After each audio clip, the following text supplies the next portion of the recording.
led tour of the King's Palace. Live from the hot air balloon capital of the world, this is Balloon Fiesta Live.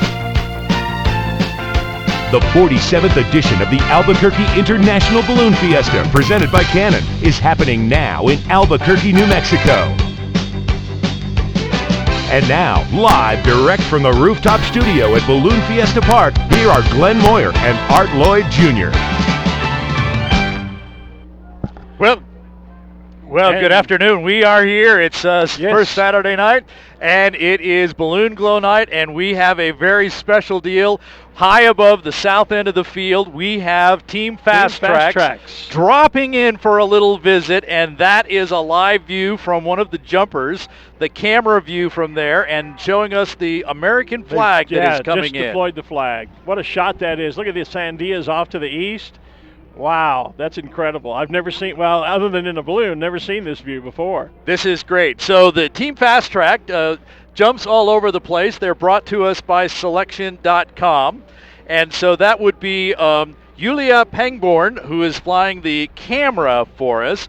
Her husband, Brian, is the one with the flag itself. And there's two other members of the teams that are going to be doing a little canopy demonstration up there as well.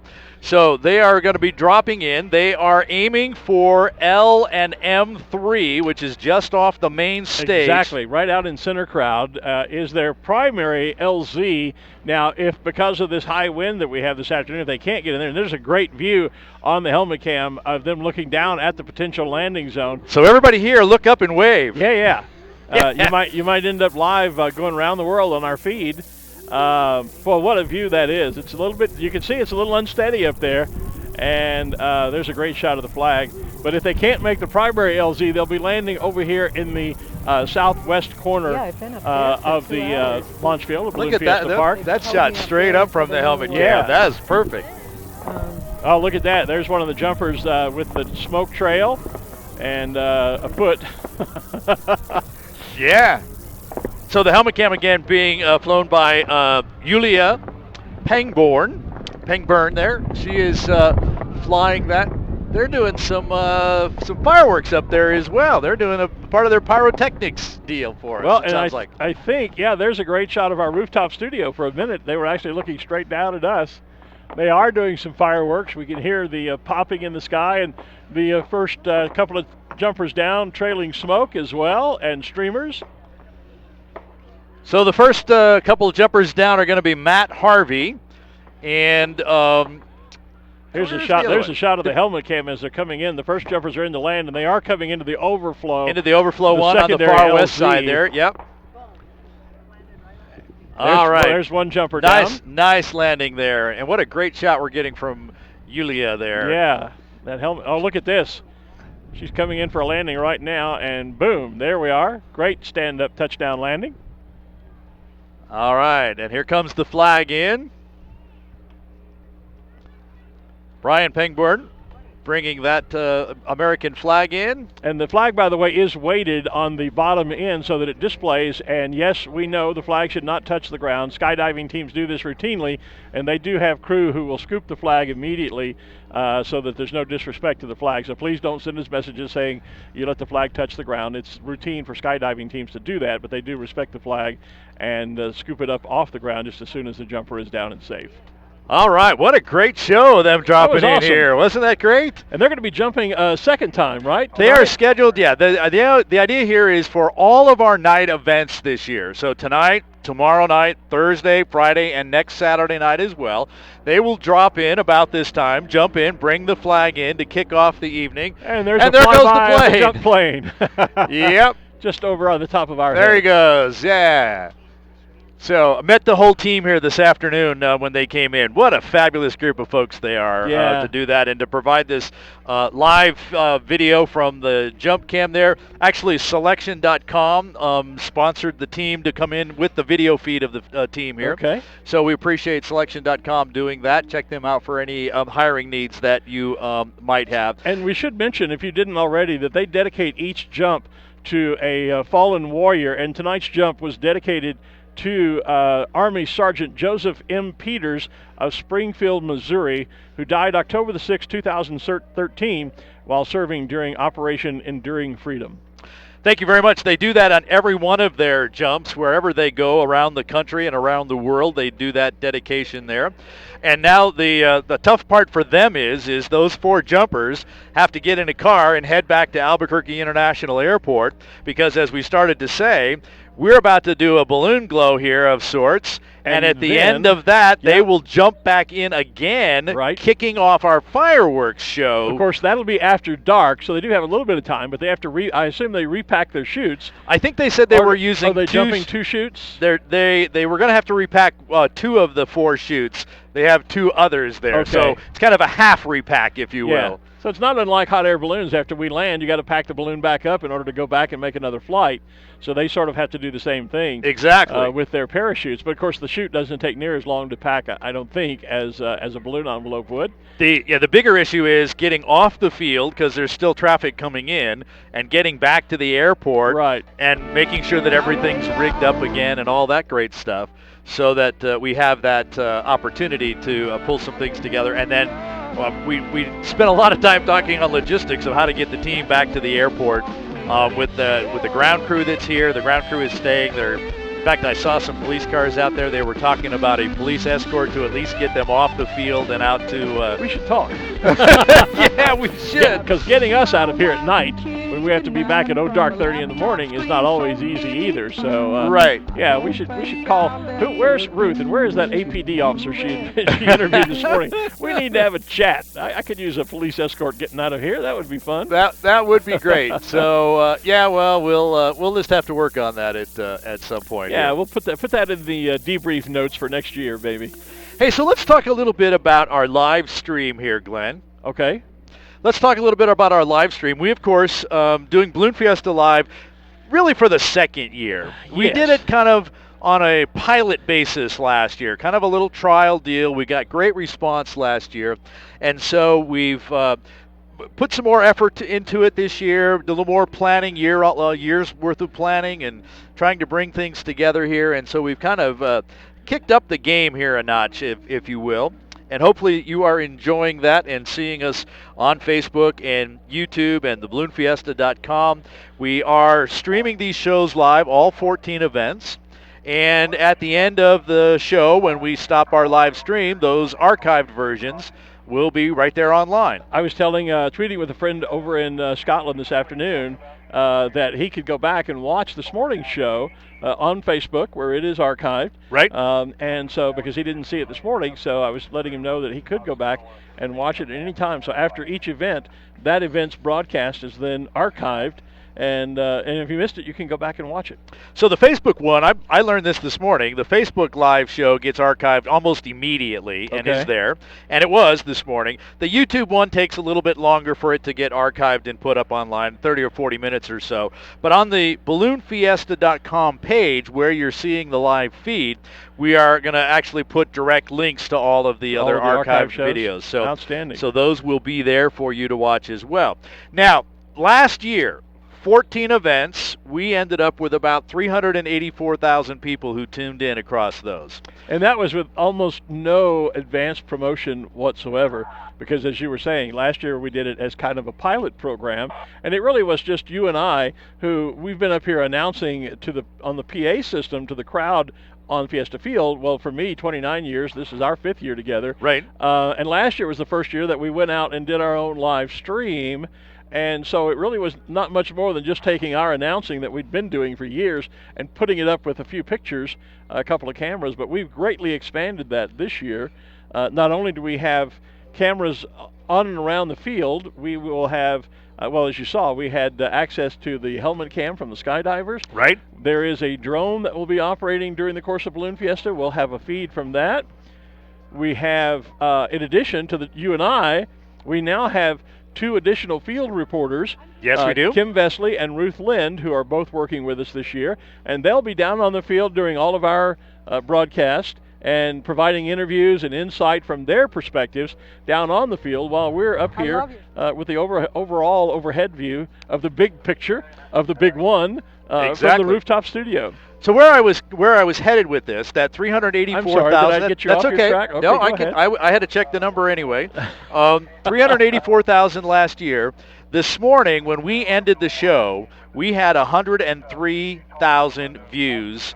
Right, had watched us tuned in some port of the live. Now, Right. we talked about the archive shows. Now, but that was only on the Facebook feed, right? It's only on the That's not Facebook counting numbers feed. from balloonfiesta.com or YouTube. But the YouTube and the balloonfiesta.com are going to be the same because the Okay. YouTube feed is what's on Okay. balloonfiesta.com. So Okay. we'll have a second one. And so then, of course, we talked about the archive. Right. So through the afternoon Going back here, on my way. another 30,000 people tuned in to watch and the watched Facebook this feed. morning's flight after it happened. Watched the After it all archive video. happened. How long have you been doing And Okay. when you talk about the reach through shares and all those other types of things, Right. the reach of people was 300 and almost 30,000 people got to hear and see So what happened this morning. We're a third of our way to what was your goal Of a million views, and that's just after the first day. So, yeah. So cool. So Yeah, okay. let's talk more about this in a minute, but you mentioned Ruth Lynn down there on the field. Let's check in with Ruth. We can see her right from our rooftop studio here. Hi, Ruth. There you Oh, are. there she is. Yeah, Hi, there Ruth. she is. Talk to us, Ruth. Hey, you guys, I have with me Erin from Scottsdale, Arizona. And Erin was here this morning. Tell me how much fun you had today. It was amazing. We got up at 4:30. We had a great breakfast. We came out here and we saw the balloons all getting ready and the fire coming out. It was just magical. And they started blowing up and it was like Christmas in the sky at nighttime. It was just beautiful. There were so many beautiful colors. The people were so wonderful and all the volunteers are amazing. This is just the most beautiful experience ever. Oh my goodness, I love that image. Christmas in the sky, that's fantastic. And you have a very Balloon Fiesta-ish jacket on here. And you were showing me earlier, you have the matching hat. Yes, Let's my see. My wife made me a great hat. for Oh this. my goodness, Isn't that didn't great? she do a good job? That's look good? stunning. Her name is Sal Stunning. Schuster. Sal Schuster. Right over there, And she's she doesn't hiding. want to be on the No, camera. she's shy. But you do, Erin, you've been I fantastic. came all the way here from Scottsdale, Arizona with two friends, and we're having the best time ever in their mobile home. Is this your first year at Balloon Fiesta? I was actually here about 30 years ago, and we haven't been here since. Oh my goodness. Well, welcome back. Welcome back. It's great to see you. Back to you, Glen. Ruth, what does he think the biggest change is in the 30 years? What kind of changes is he noticing? They want to know what you think are the biggest changes since you were here 30 years ago. Oh, it's amazing, because we came back here and we just walked onto the field. There was none of these big tents. There were none of the driving. There's no organization. We just walked right on, and this is so well organized. The people, the volunteers are so nice. All the courtesy cards, all the booths, all the vendors. We came in here. We didn't know where we were going. All the volunteers and the people that work here are amazing. We think so too. I'm glad that it's that kind of an experience for you. Thank you so much for coming. Thank you for putting on a great event. You're welcome. Back to you, Glen. Thanks, Ruth. And the biggest thing that he didn't mention that wasn't here 30 years ago was grass. We weren't even on this field 30 years That's ago. We true. were on a different field Yeah. altogether. So, Yeah, yep. I can remember my first year as a pilot here, where on one of the older fields, we've had 5 fields I think during I think the course this is of the 6 if you count number the 6. Coronado Center. I can remember that when you arrived on your launch site, the first thing you did was run out and pick up the bigger rocks and move them to the side, so that when you laid out your envelope, you weren't laying out on the top of rocks. It was just a gravel, pretty rough field. And so yeah, having grass here, I know that's the biggest change I've seen in the 29 years that I've been here. Well, in the first year, I think it was the first or second year we're here, we had grass just on the south end. Do you remember Right. that? Yes. So we got some grass, and the pilots that got to launch on grass were just the envy of all those that were still out in the dirt there. And of course, the next year we've had the grass.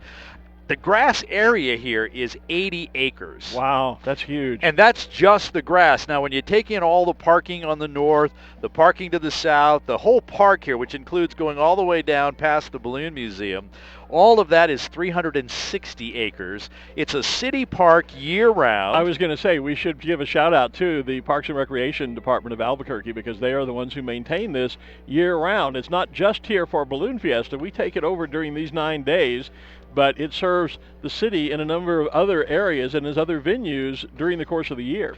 Big 4th of July celebration here every year, wine fests, other fests, a lot of runs and other charitable events go on here.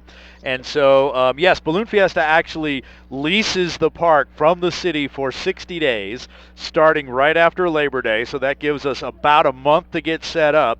have the 9-day event, and then about 2.5 or 3 weeks to get it taken back down again. I can remember, speaking about grass before we leave that subject, I can remember when I first got into the sport of ballooning and was looking to buy a balloon, looking at used balloons, and I can remember very vividly ads for used balloons that said never flown in Albuquerque, and the reason was because when you did fly your balloon out here, it had because you flew so often on caliche, on gravel and dirt, it had we still do, except when we're here. But it had that gritty feel to it. You could literally feel the grit down in the fabric. And I remember my first year I flew Yellow Rose, my first balloon here. We took it home to California afterwards and literally went inside and washed out the inside of the balloon with damp towels, and it was like making mud pies. There was so much dirt that the inflator fans blew into the balloon when you were inflating. So people used to advertise their balloons for sale, never flown in Albuquerque, and that was considered a positive thing. Yes. Can't imagine that now, but back in the day, that was the case. Well, and the local pilots, while we may fly from this field occasionally, the local balloon club comes out and has a monthly event here about every other month. On those other months, we fly way out on the west side of town where there's a lot more open space, and we just have more room to fly and maneuver and all those kinds of things. But it is all dirt out there, so our balloons do get fairly dirty, and you don't wear the same clothes. Once you go out ballooning with it, flying out on the West Mesa there, if you do any work with the balloon itself, milking it out, those kinds of things, you go home pretty dusty usually. So it's really great to be able to launch on grass. In fact, yesterday morning, Friday morning before everything starts, it's kind of a pre-Balloon Fiesta event called Albuquerque Aloft. Right, yes. And we were out at a city park yesterday right next to the Montessori school, Montessori on the Rio Grande. And it was a very wet, grassy park. Oh. But, it was really nice because we just kind of rolled the balloon around and give it a wash. So we did the wash right there in the launch. Yeah, I've done that. I've done that a few times, too. You'd find that damp grass and just use that. And away you go. It's kind of like putting it in the rinse cycle. It is. That's exactly what it's like. A friend of mine who's going to be our photographer tomorrow morning with one of our Balloon Fiesta live cameras in Pat Harwell's balloon, Joey Scarpinato, posted a great picture on his Facebook page today, and I've since stolen it. No, I'm sorry, he tagged me in it. Okay. But I did steal it and post it to Twitter on my Twitter feed, and it shows the huge crowd that we had this morning, and we've got a great crowd building tonight already. We do. But this morning it was massive. It was huge this morning. No numbers, no official numbers about how many people might have been here. My guess, and who knows, it's as good as anybody's, right?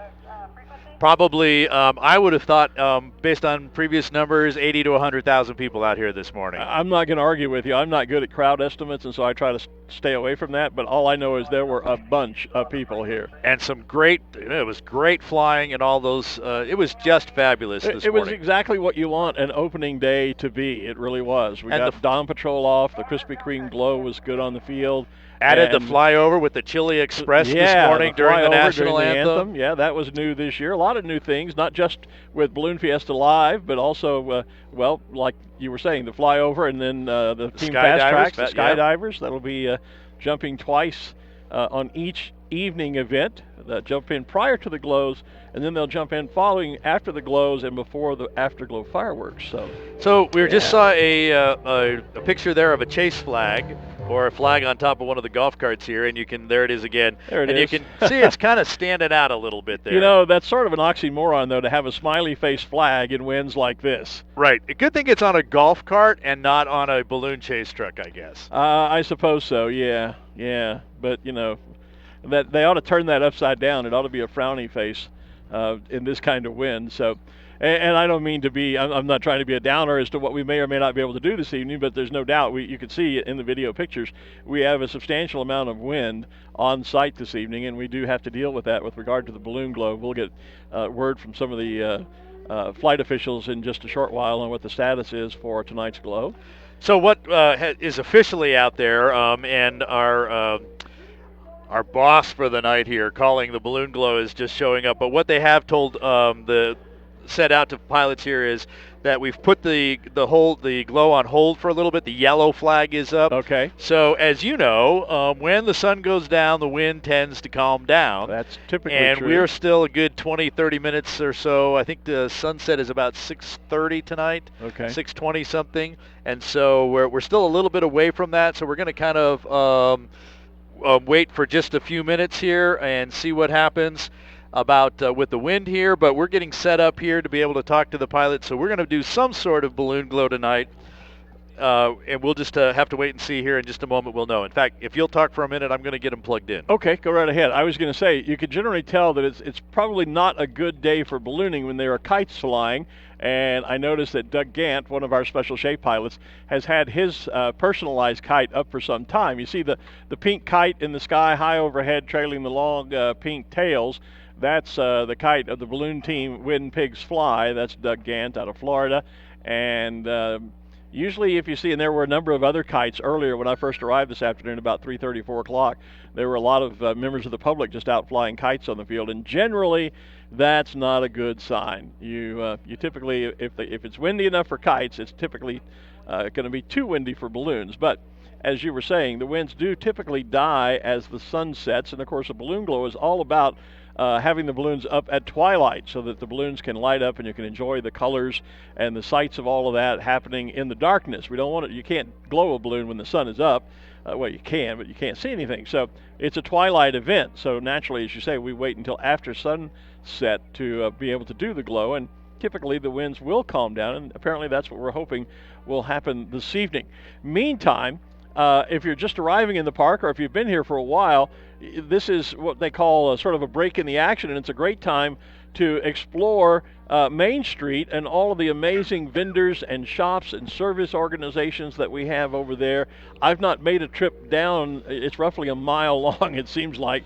I've not made a trip down there yet, but I know from past years, from 29 years experience out here, there are some amazing arts, crafts, there are amazing products, there are some great service organizations, and there's just it's a great place to go shopping. I actually I have 6 ladies in my family, my mom, my sister-in-law, and 3 nieces. And Pandora, and I believe Pandora is here probably again this year, they are one of the vendors that were here, and I went and dropped a bundle of money in their booth and got Pandora charms for all of the ladies in my family. So I knocked out all my Christmas shopping in one stop right here at Balloon Fiesta. So this is a great place to do that. It is, and not only there's about 75 different vendors down along Vendor Row there. About half of them are food. So if you're hungry, that's a certain way to get that too. Yeah. So there's things for you to take home as well as for everyone else. And you mentioned some of the fine art. There is some of that in the concessions, but if a juried show of arts and crafts might be your deal, at the very far end of the field, the very big white tent out there, I know they're all white, but probably one of the biggest ones out there is the artisan show. You know, white tents are kind of like multicolored balloons. There's more than one around here. They are. There's 2 big ones out there. The one that's just a kind of a straight one versus the L-shaped one that's out there. The L-shaped one is the Balloon Discovery. They call it Discovery Center. That's right. Right. And so that's a place to go and check out all about ballooning and aviation. Especially if you have kids. That's a great place to take young people and children because there's a lot of interactive material there that they can enjoy and really learn a lot about the sport of ballooning and the magic that they're seeing out here in the sky. And then the art show for the adults is just right next door. Oh, and by the way, in that same area, we haven't yet mentioned the chainsaw. Chainsaw I couldn't think of the word. The chainsaw wood carving, they do some amazing work. Oh, it is. A couple of years ago, one of the carvers was an Albuquerque fireman, and I actually commissioned him, and he did a custom piece for me that I still have in my office at home.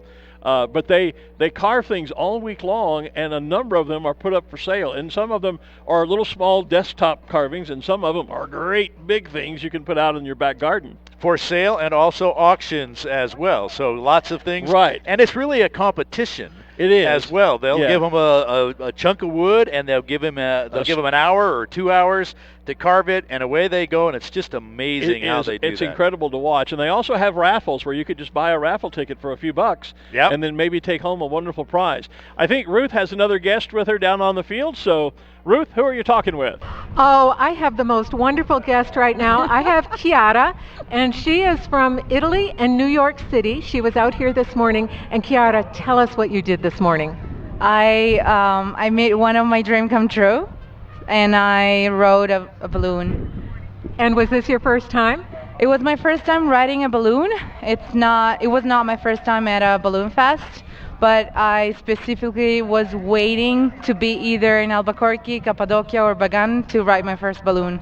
So your first balloon ride ever was Yeah. here in Albuquerque. Was here in Albuquerque, and they made me do the ritual after. They did. And Yeah. what did your pilot do? Different pilots do different things. So tell us what it was like in your balloon. So I had to bend on my knees and drink champagne without my hands. Oh my goodness. And you didn't spill a drop, I bet. No, I have pictures and videos. Well, there. And what was the flight like for you this morning? I cannot put into words. I can put into a vlog. And have you put up a Moyer, vlog on the flight yet? I took a lot of videos, and when I go back to New York, I'm gonna edit it and put it on YouTube. That's great. Are you here with us for the rest of the week? I'm gonna leave on Monday, so tomorrow and Monday morning probably. That's great. Well, I love your outfit. This is a beautiful Balloon Fiesta outfit. Thank you so much. Thank you so much for joining us, Chiara. Show everyone your beautiful eye jewelry, too, that you have over there. Oh, nice. Is that pretty or what? So, Ruth, is she going to become a pilot now and buy her own balloon? Are you going to become a pilot now and buy your own balloon? You never know in life, so maybe. There you go. There you it go. is. We need more women pilots. We do. Thank you so much. Thank you, Chiara. Back Thanks. to you, Glen. Thanks, Chiara and Ruth. Great job. Great to hear those stories. I don't know how many seats Rainbow Riders has available every single day. I think it's 100 or better, and they will take you up for your balloon ride. You can check in with them. They have a tent, which is about row P, which is just past halfway between north and south, and that tent is right behind concession row over there. I know that most of their spots are sold out, but they always have cancellations and a few places for no-shows where folks can drop in there. So you can always check in with Rainbow Riders about getting your bucket list checked off and your balloon ride here at Balloon Fiesta. Of course, Rainbow Riders also has locations in Scottsdale in the Phoenix area, Las Vegas, Nevada, and up in Colorado Springs during the summer months as well. So a great operation, Rainbow Riders. They've been our ride concession for many years, and we certainly appreciate them fulfilling so many people's bucket list here at Balloon Fiesta. So our Balloon Glow was scheduled to start closer to 6 o'clock. It's obviously a few minutes past that now, like 15. So as we've been talking about here, we are waiting a little bit for the winds to calm down, and they actually are starting to calm down now a little bit. So things are looking good, but we are on hold until 6:30. So that's another 12 or 13 minutes here. At 6:30, our Balloon Fiesta officials will make a decision as to how we're going to proceed, and they will tell the pilots and us at 6:30. So in the meantime here, for the next 14 minutes or so, we're going to continue to talk about what's going on here, and our other reporter, Kim Vesley, is down kind of midfield. Kim, take it away. Hi, Art, and hi, Glen, and we are in the middle of the field in front of the main stage, and I am here with Jamie Teachener, who just came off the stage. He's part of Wild Blue Country, which is the group that's been performing. So first of all, sir, where are you from? We're from Colorado Springs, and I was born in Missouri. I don't know which one you want me to say. Yeah, and we're getting a little feedback here from the speakers. And you actually are from Tennessee, right? Yes, ma'am. I am from Tennessee. I'm going to move back here so it won't feedback as much.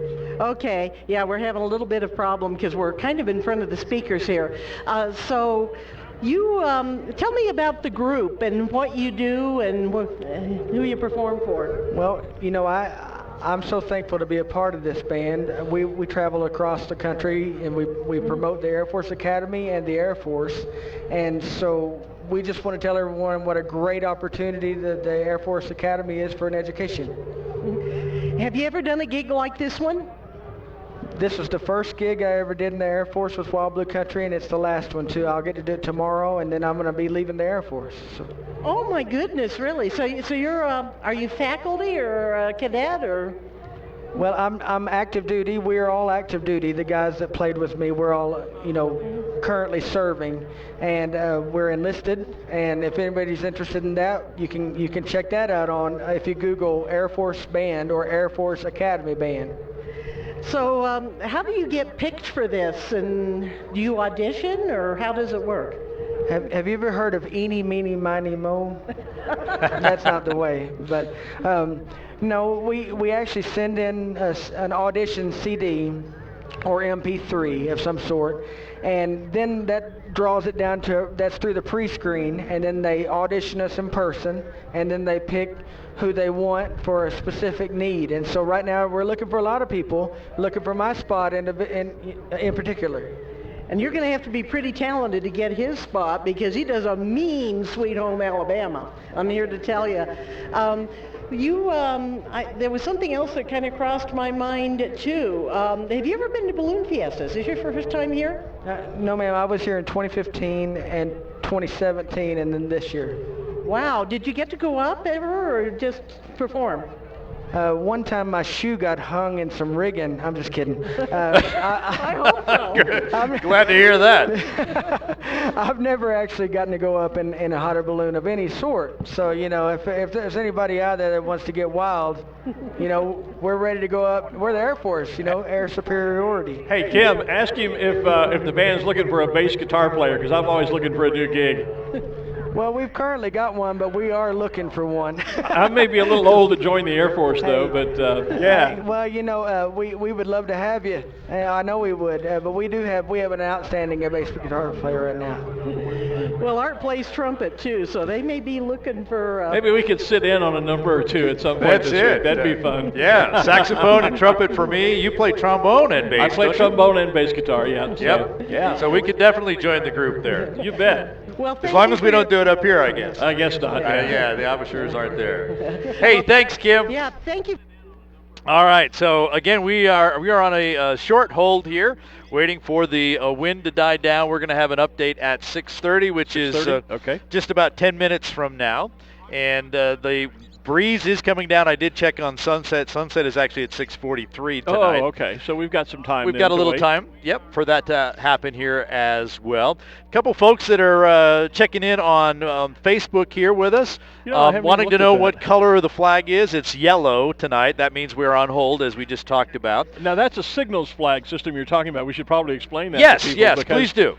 We have what are signal flags that we convey the field conditions to the pilots. A green flag means everything's great, everybody's good to go, we can fly.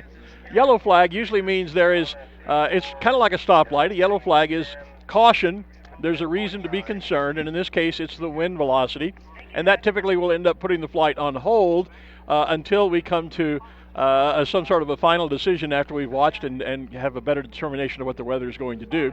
A red flag is usually even more caution. It can mean that the flights are canceled. I don't remember if we use a black flag here or the red flag. No, we use the red one here. When we put the red one up, the flight operations have been canceled. Flight operations have ceased. Okay, some events do a black flag. Right. When the event is there's absolutely no flight. But for here, then, it's a red flag. And it currently is still, just to make sure everyone understands, it is currently at the yellow stage. Yellow stage, which just means that we're, as you said, we're on a weather hold. We're watching and hoping that the wind is going to cooperate and die down enough for us to do the full-blown balloon glow tonight. And by that, I mean have the envelopes all inflated and all the balloons standing up. So I also just saw that someone is coming back to Albuquerque after being born here 50 years ago on October 9th. So they're coming back to celebrate their 50th birthday with us here at Balloon Fiesta. I'm just looking at my Facebook page, and in my news feed, Kristen Nichols, who's a friend of mine here from the United Kingdom and is part of Andrew Holly's crowd, she's posted some wonderful pictures of Tall Steve from up in the air this morning. The penguin chick, that of course is the, as well as some other nice pictures of Fiesta. Nicely done, Andrew Kristen. managed to fly the box around this morning, and we talked this morning. It was kind of a sideways box from the normal pattern here. Normal pattern, north and south is the way it rolls. Today it was kind of rolling east and west a little bit. Stay low, go to the east, go high, go to the west. And a number of folks, but Tall Steve and Andrew Holly. Made it back to the field. And a lot of his crew, there was a picture of that was posted of Tall Steve, and one of his crew here mentioned that his landing closed out our show this morning, which it did. We were discussing the parachute. Oh, right, it bit, did, remember? yes. And he landed right almost in front of us, and we talked it through his landing and deflation. And so, yeah, Andrew's landing with Tall Steve closed out the show this morning, and several of his crew were letting him know that we're going to have to charge Andrew extra for that. Yeah, we're going to have to send him an invoice for that, I'm sure. Yeah. So that, yeah. But this is Kristen's first time at Balloon Fiesta. She was with us at Longleat just a few weeks ago over in the south of England at what is now the world's second largest ballooning event, Sky Safari at Longleat, with a couple of hundred balloons participating. And so it's her first time. She and Tom Orpin are here from there, and it's their first time at Balloon Fiesta. Or I know it's Kristen's first time. Tom may have been here before. Anyway, nicely done, Kristen. You posted some really nice pictures this morning. You bet. I'm going to have to go check out your news feed there. Well, I'm hoping she and Tom are going to come up and say hello at some point during the week. That could be good here. So we got a balloon crew in Canada watching us tonight. I just saw them. Hello, Moira in Chicago. Good to see you on the line here as well. And, here's Candace is driving from Missouri to the Grand Canyon. Saturday puts us in Albuquerque, and they are so excited. We'll be excited to see you as well, Candace. So, if you are watching us on Facebook or YouTube, and even if you go back later and watch us there, be sure and like us, follow us, subscribe to the YouTube channel so that you get notifications of all the things that we do here at the Albuquerque International Balloon Fiesta. I want to give a quick shout out to our longtime friend Marlon Long. Marlon was part of our stage crew here for a number of years, working with the audio team, and he is battling cancer now. Is undergoing some recovery, but can't be with us at Fiesta this year. And I just see the note that Marlon is watching the feed. So Marlon, buddy, we love you, we miss you, and look forward to getting you back here with us real soon.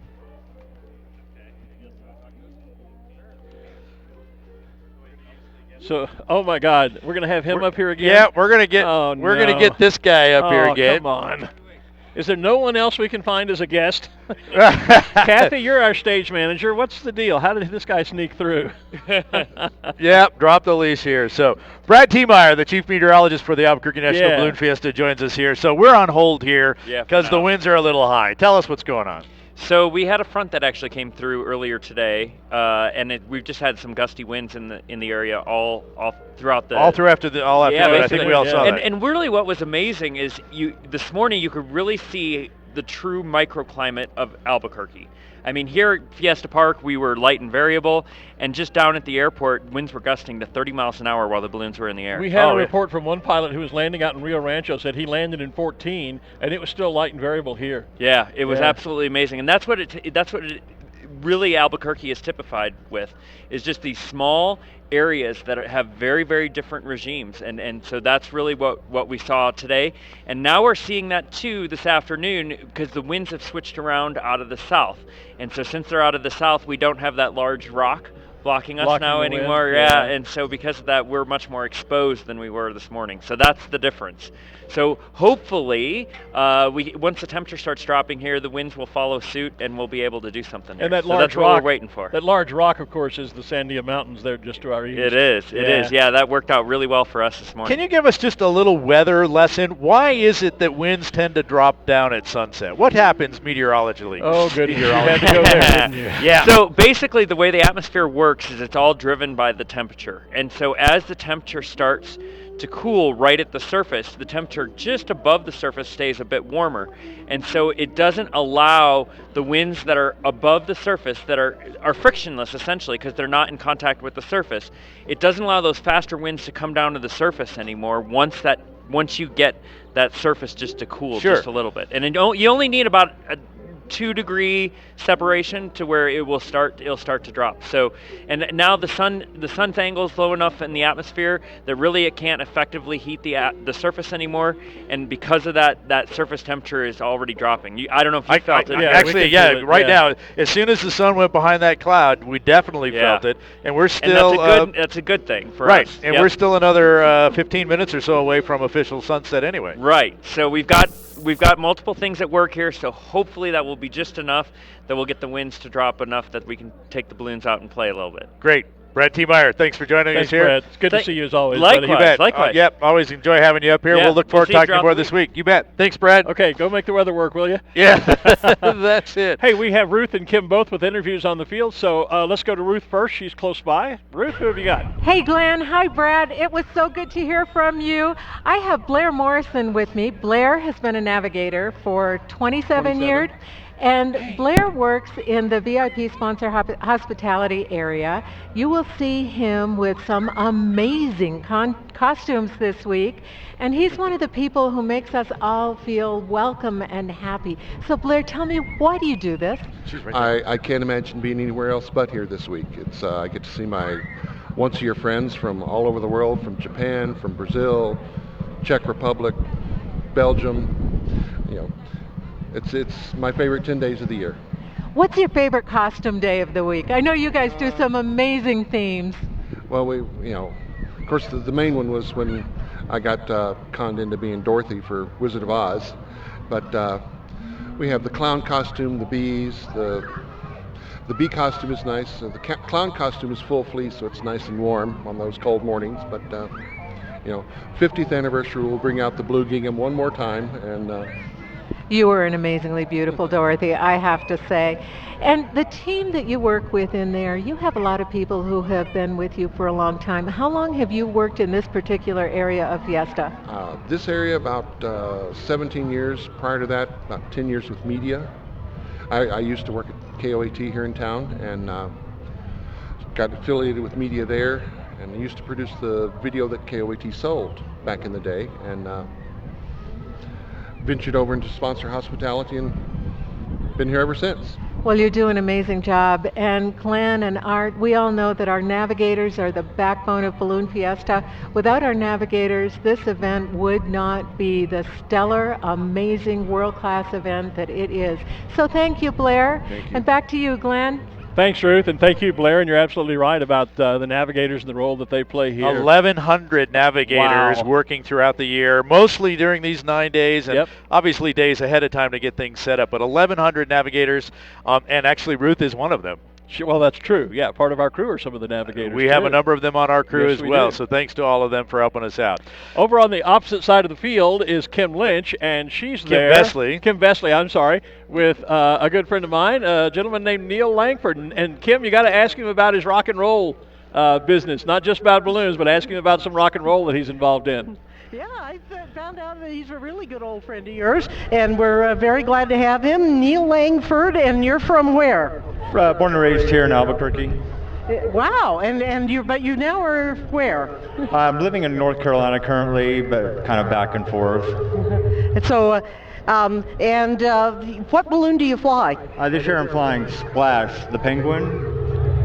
Yeah, we are still getting some feedback off of the speakers that we're standing pretty close to. So tell us about your flight this morning. I guess you went up and flew, and did you have a good time? Yeah, this morning was a great flight. Didn't think it was going to be as nice as it ended up being, but that can sometimes be typical Albuquerque weather. Always a surprise, but it ended up being a nice flight. Okay, and what was different about it? The direction of the box was a little different, right? Yeah, you don't usually get that east to west box like we did this morning, but that's always fun because it's different. So you fly a special shape. What is different about flying a special shape? Special shapes can be a little more difficult because of the appendages, but Splash is a pretty easy penguin to fly. Just got a couple of flippers, and that's about it. So he's a happy bird, huh? Yeah. Did you go to the Fiesta back when you lived here? Oh yeah, born and raised here, so I've been to most every Fiesta. I'm 47 years old right now, so been around it all my life. Wow, and did you learn to fly here, or? Yes, I learned to fly here in Albuquerque. Oh, who was your instructor, just out of curiosity? Jeff Gillis and Dan Dalen. Oh, a couple of great guys, Well, we're watching the wind. You can probably tell from the hair that it's kind of a bad wind day out here a little bit. Watching the kites fly, waiting for the wind to die down. Yep. What are the challenges with keeping a balloon up in the wind like this? Well, the balloon obviously wants to fly because it's being heated. So keeping it on the ground puts a lot of stress on the envelope. Can be tough on the crew. So the faster the wind, the harder it is. Yeah, they kind of act like big sails on the ground, and they want to go sailing, and sometimes you don't. So anyway, we're having a great time out here. There are a lot of people who are kind of waiting with us to watch the balloons. So, well, thanks, Kim. And Neil, there, of course, we were talking about the weather officials. We just had Brad here. All of the officials that were just up here have all stepped behind the set here to confer about what might be happening. So they're hiding right They're hiding behind us. They were off here to the side watching what was going Yeah. on and watching the feed with us here. They've all stepped off here. I think they're having that conference about what's going to be happening here now, because they said they'd be telling the pilots and everyone at 6:30. It basically is 6:30. So we'll find out in a few moments. So I was going to say real quickly, Kim was talking about, her hair blowing, and Ruth said the same thing when they both showed up today about how windy it was, and they said, glad we took all this time to fix our hair. And I said, well, I did too. I just threw this cap on and solved that problem. That's why I wear the cap. The secret's out here. Yeah, so. I'm not a big cap wearer, but since we have them, and that way it keeps my hair well in control, so I don't have that problem. Hey, we have another guest with Ruth down near our area here. She is with Chief Justice of the New Mexico State Supreme Court, Judith Nakamura, who also was pilot of the balloon of the day this morning. She flew the Fiesta balloon today. So Ruth, take it away with Judy. She was, and I have to tell you, Judy has been a hero of mine for many, many, many years, and I'm so happy to be talking to her here today. Tell us about your flight this morning, Judy. I had an extraordinary flight this morning. I flew the Balloon Fiesta balloon, the official Fiesta balloon, with the American flag. So I had the privilege of taking off first with the flag, and it's a rather emotional flight, to hear the Star Spangled Banner, to see the crowd roar and the planes flying over. So it was just an extraordinary flight. Oh, that's wonderful. And our viewers may not know that Judy is also on the board of directors for Balloon Fiesta. I know everyone on the board has a particular project that they work on. What's yours? I've worked on the courtesy shuttles. You'll notice there's a lot of golf carts driving around, getting people to various points. We want to always be sure that if you get to Fiesta, that we can get you around, and that people do not stay away because they're in fear of getting tired and not being able to get to their cars. So we've worked a lot on the project of being able to move people around the field and back and forth to their cars. I've seen a lot of courtesy shuttles this year, so good job. Thank you. I know you need to get back to your balloon, but thanks for stopping to talk to us. Thank you so much. Enjoy Fiesta. Thank you. Bye-bye, Judy. Back to you, Art. Go ahead. I'm monitoring the official radio here. I turned to you when she pitched to you, and I saw you listening to the radio. Sorry. That's okay. Thank you, Ruth and Judy, and for that great flight, and for carrying our camera this morning, Judy, as well. I was just going to mention, in watching the Facebook feed, that we talked about our friend Marlon Long a little earlier, who is, I believe he's in Phoenix, undergoing recovery, and he just sent a message back saying thanks for the shout out, that he's doing very well, and so we're glad to hear that, and glad that he's watching, and just trying to check some of the other comments that are coming in. Judy Cass is now watching. Judy's a longtime friend of mine in the sport of ballooning, so lots of people tuning in to view our live feed. And so you're off the radio. Does that mean you have some news for us now? Well, they're still talking about some timing of some things here. I missed the very first part of that conversation, so I haven't gotten an official decision yet here, but they were talking about adjusting some times a little bit maybe. Okay. And so we may be moving our fireworks up just a little bit, and our skydiving fast-track skydive team coming in closer to 7:45, if not 8. Of course, we mentioned earlier after they dove in here that they had to pack up and head back to Albuquerque International Airport to get back in the plane. Not like the balloon, we just pack it up and stand it back up again and go. They have to pack up and literally get off the field, back down to the airport, and get packed up there as well. So we're looking like we're going to try and move some things up here. There's still some conversations going back behind us here on exactly what's going to happen, and so we should have the official word here in the next few minutes as to what's about to happen. Well, and as the sun is dipping down, as Brad said, the temperature begins to dip as well.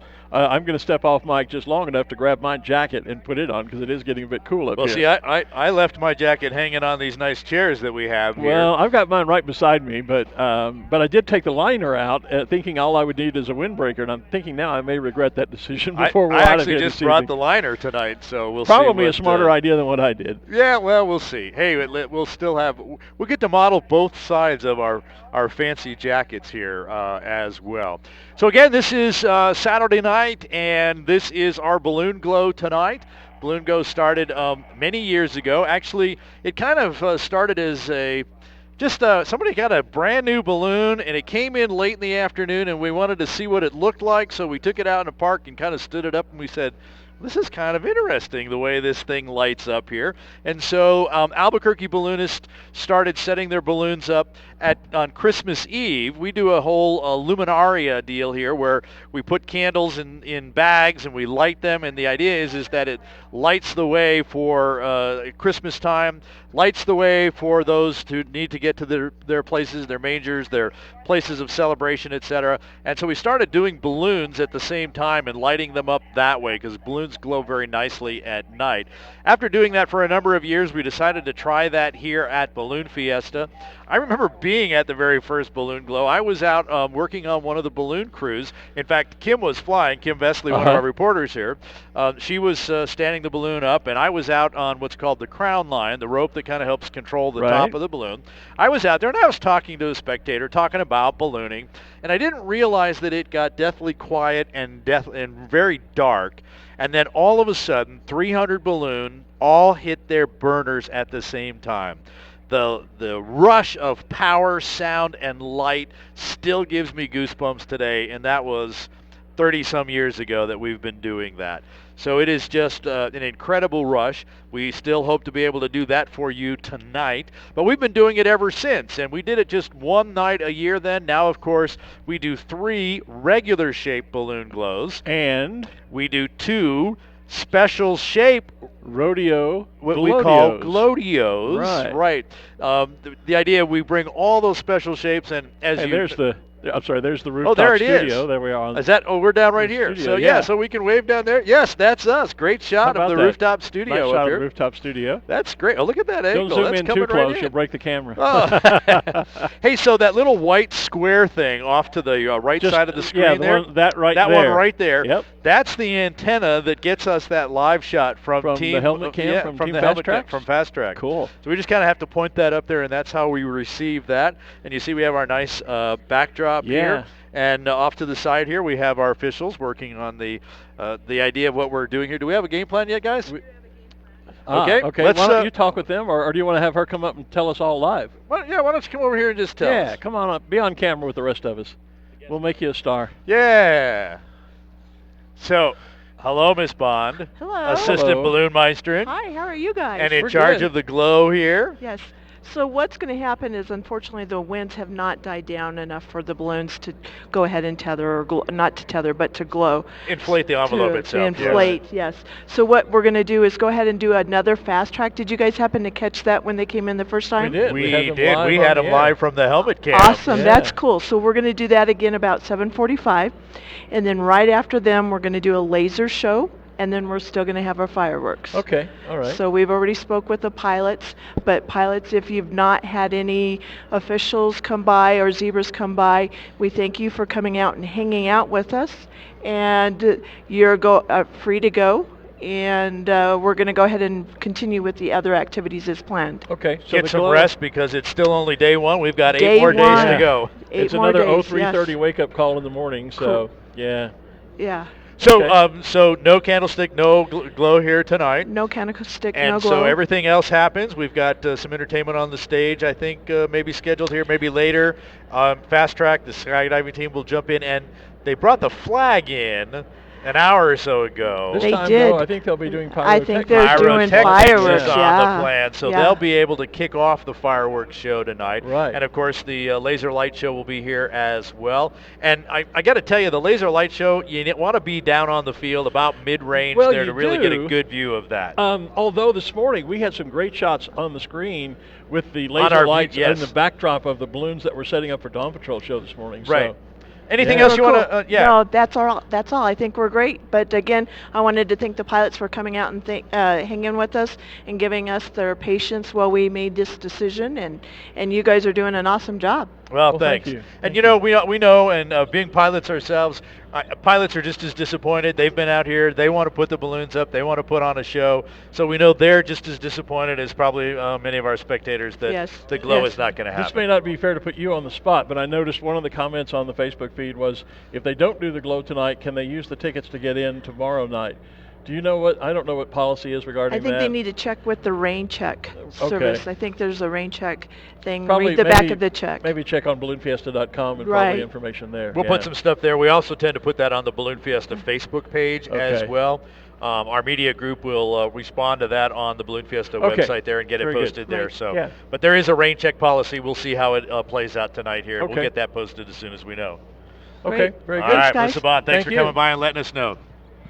So there's the official word. The glow itself is the pilots are standing down, and pilots, if you didn't hear the word, you are free to leave if you wish, or you can stay with us and watch and wait for the skydive. The team fast tracks to make their second jump, this time featuring pyrotechnics, and then our afterglow fireworks. It's going to be a great here night, and there's still lots of people out here. There's still lots of things to do in the next 40 minutes or so before we get to that skydive thing. In fact, Kim Vesley, I believe. Look at that shot, though. Look at the horizon, the mountains in the distance, and then the colors. Low clouds and the colors. Boy, if that doesn't say Southwest Desert, I don't know what does. Well, and actually I'm seeing the these are the Sandia Mountains, which is watermelon. Watermelon, because they take on a pinkish hue. And the top has it tonight. And the top has it You have tonight. to look fast because it's going to be gone in about 2 minutes. It disappears quickly. If not sooner than that. So I think Kim Vesley has something out there for us to hear about. Kim? You guys, I'm here with a family that's here from Amarillo, Texas. Whoa. All right, Texas. Hey, hook 'em horns. The Burns family, and would you all introduce yourselves? I'm Joe Burns. I'm Blakely Burns, Barrett, and Casey Burns. Okay, and first of all, welcome to Albuquerque. And you were out here this morning, right, for the launch? What did you think? Oh, it was a good time. A lot of balloons. It was fun. We loved seeing the balloons. Whoops, that's kind of feeding back on us. Okay, let's try this. It was fun seeing the balloons. Do you have a favorite balloon? The red, white, and blue one. She likes those stars and stripes. How about you? Do you have a favorite balloon? The penguin. You like Splash, right? Yes. Very cool. So what else did you do this morning while you were at the field? We just walked around and looked at the balloons and visited with a couple of pilots. Have you ever been here before? No. First time? Yes. Well, we're sorry about the wind tonight. We really wish we could glow some balloons for you, but we got fireworks coming up and the skydivers are coming back, so there's plenty to do around the field. Lots of shopping and food. So what are your plans? Are you here for another day or so? We may come back out in the morning. We're not going back till tomorrow. Yeah, well, we're really glad to have you with us, and thank you for sitting in with us. And one of the great things about Balloon Fiesta is all of the wonderful people you meet that come from all over to enjoy this. So we're having a good time out here, and we hope you're having a good time up there. Well, and as a native Texan, it's always good to have, putting some pins on my lanyard here, it's always good to see some fellow Texans that are here, so welcome. So you can see we've put on our next garbed layer up a little here. bit. Yeah, it's time to layer up one more time. So it's one of those. This is one of those sports. In fact, I put in one of the kind of tips for coming out here in some of the conversations we have with folks. The whole idea is that at some point of your visit here, it's going to be dark, and the temperature is going to change probably by a good 20 degrees. Yep. So if you're here first thing in the morning, you're going to start with the jackets, and you're going to peel them off. And now we're doing the reverse of that as the sun sets in. Boy, this is a fabulous sunset. It's a gorgeous all sunset. around us. Yeah. This color here. Yeah, This is. I started with 4 layers this morning. I had a long sleeve wool T-shirt, then I had a wool shirt on top of that, and then I had a sweatshirt on top of that, and then I had this jacket on top of that with the liner intact. I don't now have the liner. We've kind of split our jacket in half here. I've got the outer shell. You've got. Oh, I didn't realize the inner shell is. The inner shell is well. also embroidered with the theme "Carry Me cool Away." Is that? Yep. So. So yeah, that's awesome.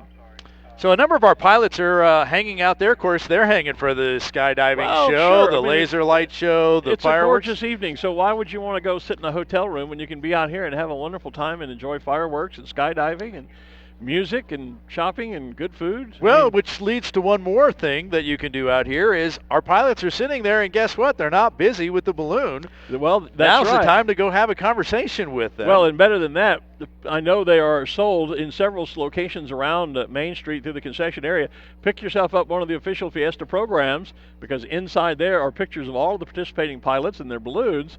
And now's a great time, since we're not really busy tonight, is to wander around from vehicle to vehicle, chase vehicle to chase vehicle, find out, say, hey, who's the pilot? And then ask the pilot to autograph their balloon picture for you. It makes a great keepsake for the kids. Balloon Fiesta also provides to the pilots balloon cards for all trading of the balloons. cards. That's right. So a great way for the kids to collect trading cards. For those of you that are of my generation, you may remember the baseball and football bubblegum packs we could buy for 5 cents. You got a pack of 4 or 5 cards of baseball or football players, and then a big piece of bubble gum. Well, we don't have the bubble gum, but our pilots do have trading cards, and they don't cost a nickel. They're free. Just ask for one. And guess who else has balloon trading cards? Well, Balloon Fiesta Live has Balloon trading Fiesta cards. Live does. I That's have right. one right here. Oh, look, the guy's taking the picture of taking the card here.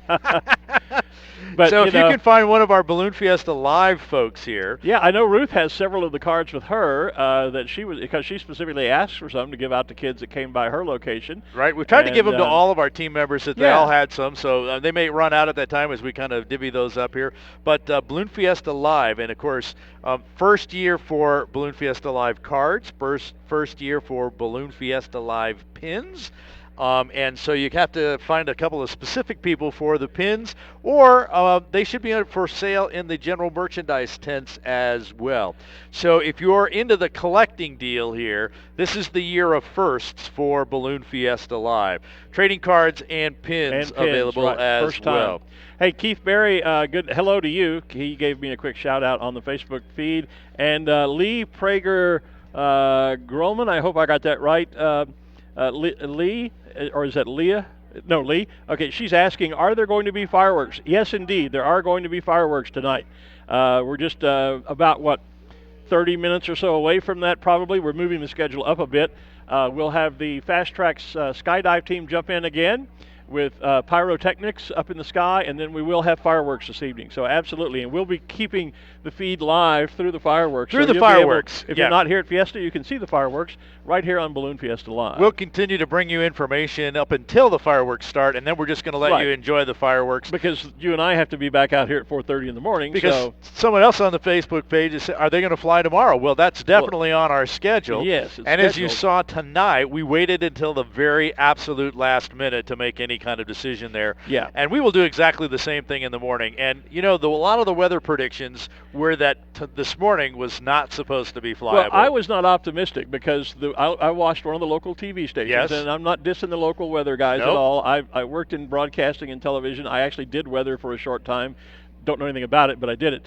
And but their forecast was yellow light for this morning because they were expecting 10 to 15 mile an hour winds, unless that front was delayed, and it was, as we heard Brad tell us earlier, so we had a beautiful morning to fly. So don't necessarily go home and watch the 10 o'clock news tonight, and if they say it's going to be bad, sleep in. That's not a good idea. It's better to come on out and see what happens because you may be surprised. It always is. More times than not, we get the flights in. And unless it's absolutely raining and storming and hailing, and that's not in anybody's forecast. And that's not in anybody's forecast. We will not cancel. We'll come to the field and judge the weather conditions that we see at that time and make a decision then. Ruth has another guest down on the field, so let's go down there. Ruth? From St. Louis, Missouri. They came for the Balloon Glow tonight, and of course we're going to see a little bit of a candle glow and parachute jumping and fireworks. But is this your first time here at Balloon Fiesta? Yes, it is. Yes, it is. And what brings you out here? Was this a bucket list trip for you? Yes, it is. Bucket list and United Airlines. Haha, we have comedians in the crowd tonight. You guys want a job? I know, I'm retired. Okay, you're retired. All right, so have you been to Balloon Fiesta or other balloon meets in the past? Only one in St. Louis. The one in St. Louis, are they still having that one out there? They do. They are, great. And have you gone up in the balloons in St. Louis? Not in St. Louis, no. This is our first attempt of being airborne. And are you scheduled to go flying this week while you're here? Yes. Okay. Without United Airlines. Even without United Airlines.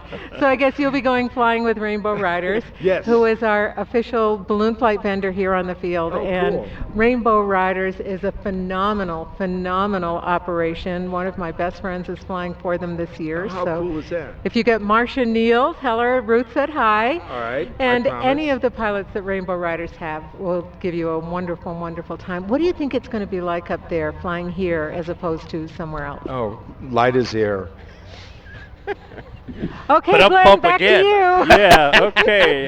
Can we re-rack that Ruth, videotape and you're just cut good that out?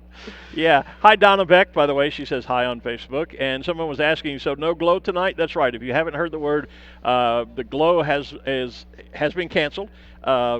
It was just simply too windy to stand the balloons up, and because of some other considerations, they decided even not on a candlestick glow tonight. So we're kind of, again, back in a kind of a break in the action, as they would say in the broadcast business, while we're waiting a bit longer to let the skydive Team Fast Tracks, will be jumping again. 5 skydivers. This time, as it is darkness, we will have pyrotechnics. They'll have their own fireworks, and then that'll be the lead-in to our major Afterglow fireworks show that happen after every evening event. They close out each evening event during Balloon Fiesta. They do. Hey, so we have some video from this morning that we can take a look at. In case you were not out here this morning or you missed the feed here, we've got some video from this morning. Let's take a minute and take a look. Take a look at that. So, here's the Dawn Patrol show. Yep.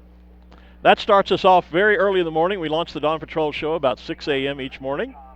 As you can see, it was cold out this morning. My sister saw my picture I posted, and she said, was it really that cold, or were you making a fashion statement? I said, no, it was really that cold. It was only like 50 degrees. It wasn't cold, It was cold. Glenn.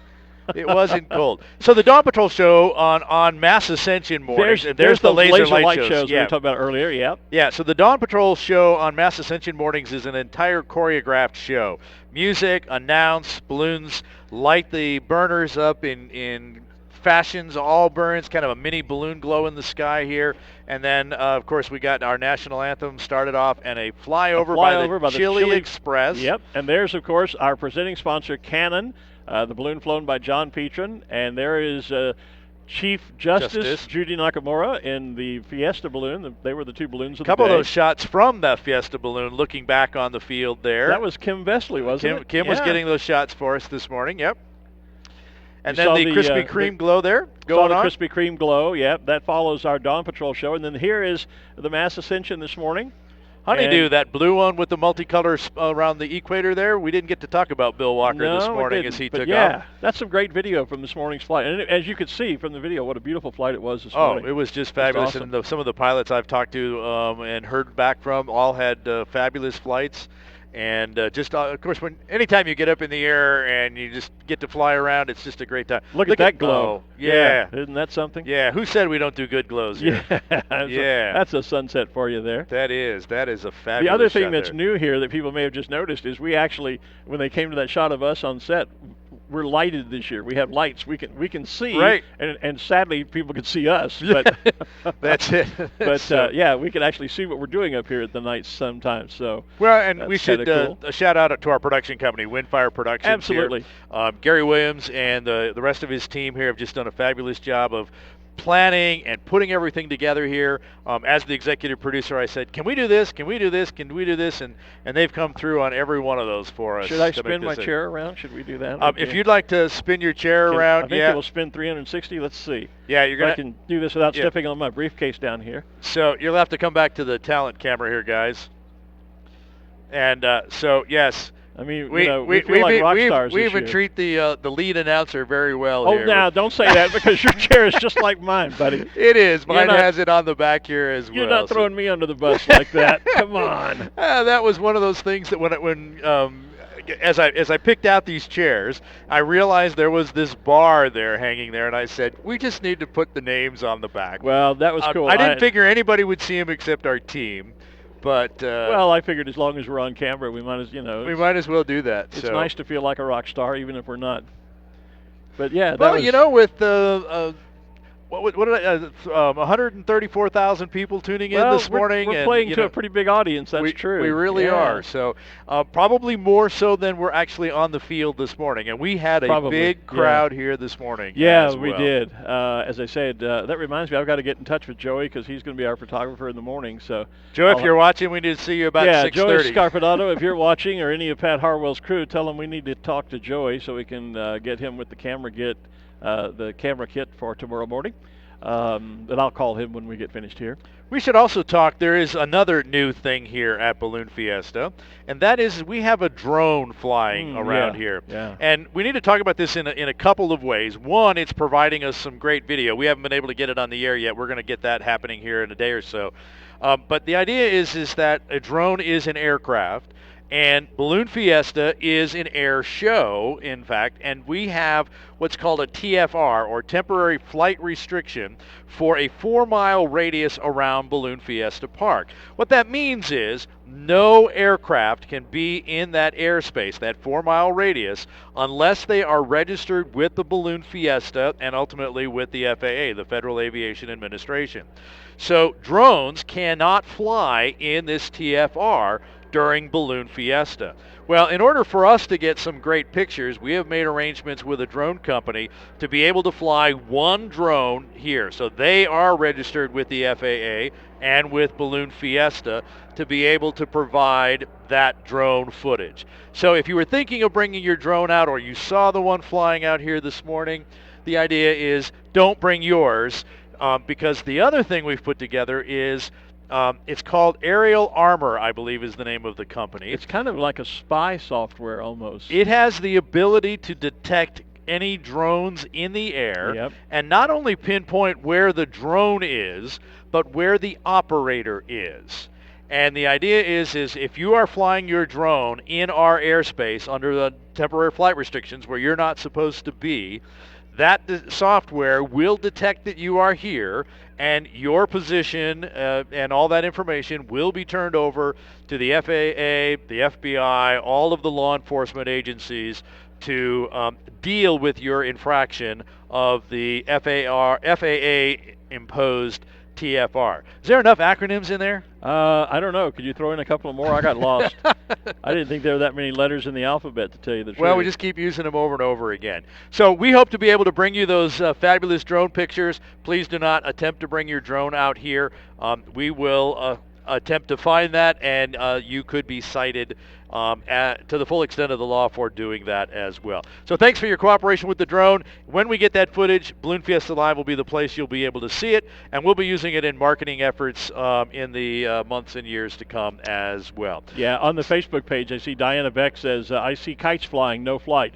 That's right, Diana. We made that comment earlier. Typically, when you see kites in the sky, that's usually not a good sign for balloons. And if you've just joined the live feed, hoping to see the balloon glow tonight. The glow itself has been canceled because of high winds. We are, however, just a few minutes away from the arrival and a brand new element, a new event here at Balloon Fiesta Park, and that is the arrival of the Skytrax, the Fast Tracks skydiving team. Yes. Will be jumping in with pyrotechnics, and then, of course, the fireworks. And we will be featuring all of that on the live feed, as well as on the big video boards down on the field. And the one reason I mention that is because we'll have video from the helmet cam. One of the skydivers is carrying a helmet, and we saw on the earlier jump today some beautiful aerial views. Fabulous views. Literally what it's like to be flying down into Balloon Fiesta Park underneath a parachute. That was awesome. We have both Ruth and Kim, so I think we had Ruth up last time. Let's toss it over first to Kim. How are you guys doing up there, fellas? We are here with Bob. Yes, Bob. Bob, and what's your last name? Roselle. Bob Roselle, and you are from? Orlando, Florida. And you are here doing what? I am crewing for the little dog and shooting a little bit of photography. And you are a photographer, right? Yes. Yep. Okay. Enthusiast. Just enjoy the art of shooting photography. And is this your first Fiesta? No, absolutely. I've been here for 4 years now. This is my 4th year. And so the photographer, when you are out with a camera, what are you looking for in terms of a picture? I love to get a lot of balloons with a lot of color and a little bit of the audience, because that's what people are looking at is the balloons, and that just makes a beautiful picture. Okay, and of course, unfortunately, we're not going to be able to glow anybody tonight, but we do have some other things you could take pictures of, right? Oh yeah, they're beautiful sunset, just beautiful grounds, the mountains in the back, the Sandia Mountains. It's just beautiful scenery all the way around. And you were talking about the fireworks too. Oh, the fireworks are great. Absolutely beautiful. If you got a nice camera, you can set it up for a nice high ISO and set it for about 1 second. And if you've got some other good features on your camera, you can set it for maybe multiple shots, and it'll combine the fireworks, and you just get some beautiful firework shots.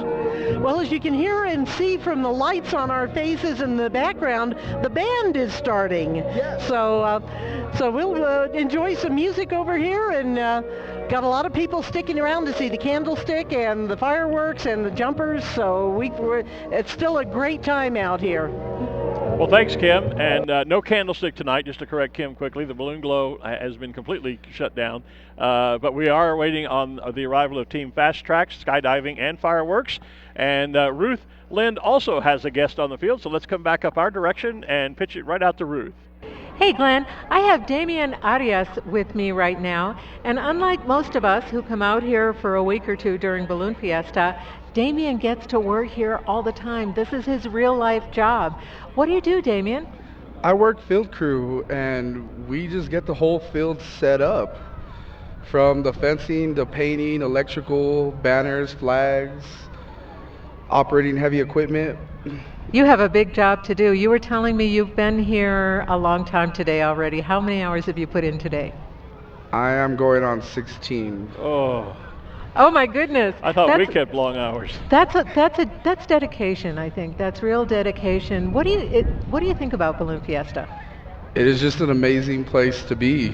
It's fun, it's entertaining, and yeah, it's just fun. So you love your job? I do. I love this place. We all love our job. Back to you, Glenn. Thank you, Damian.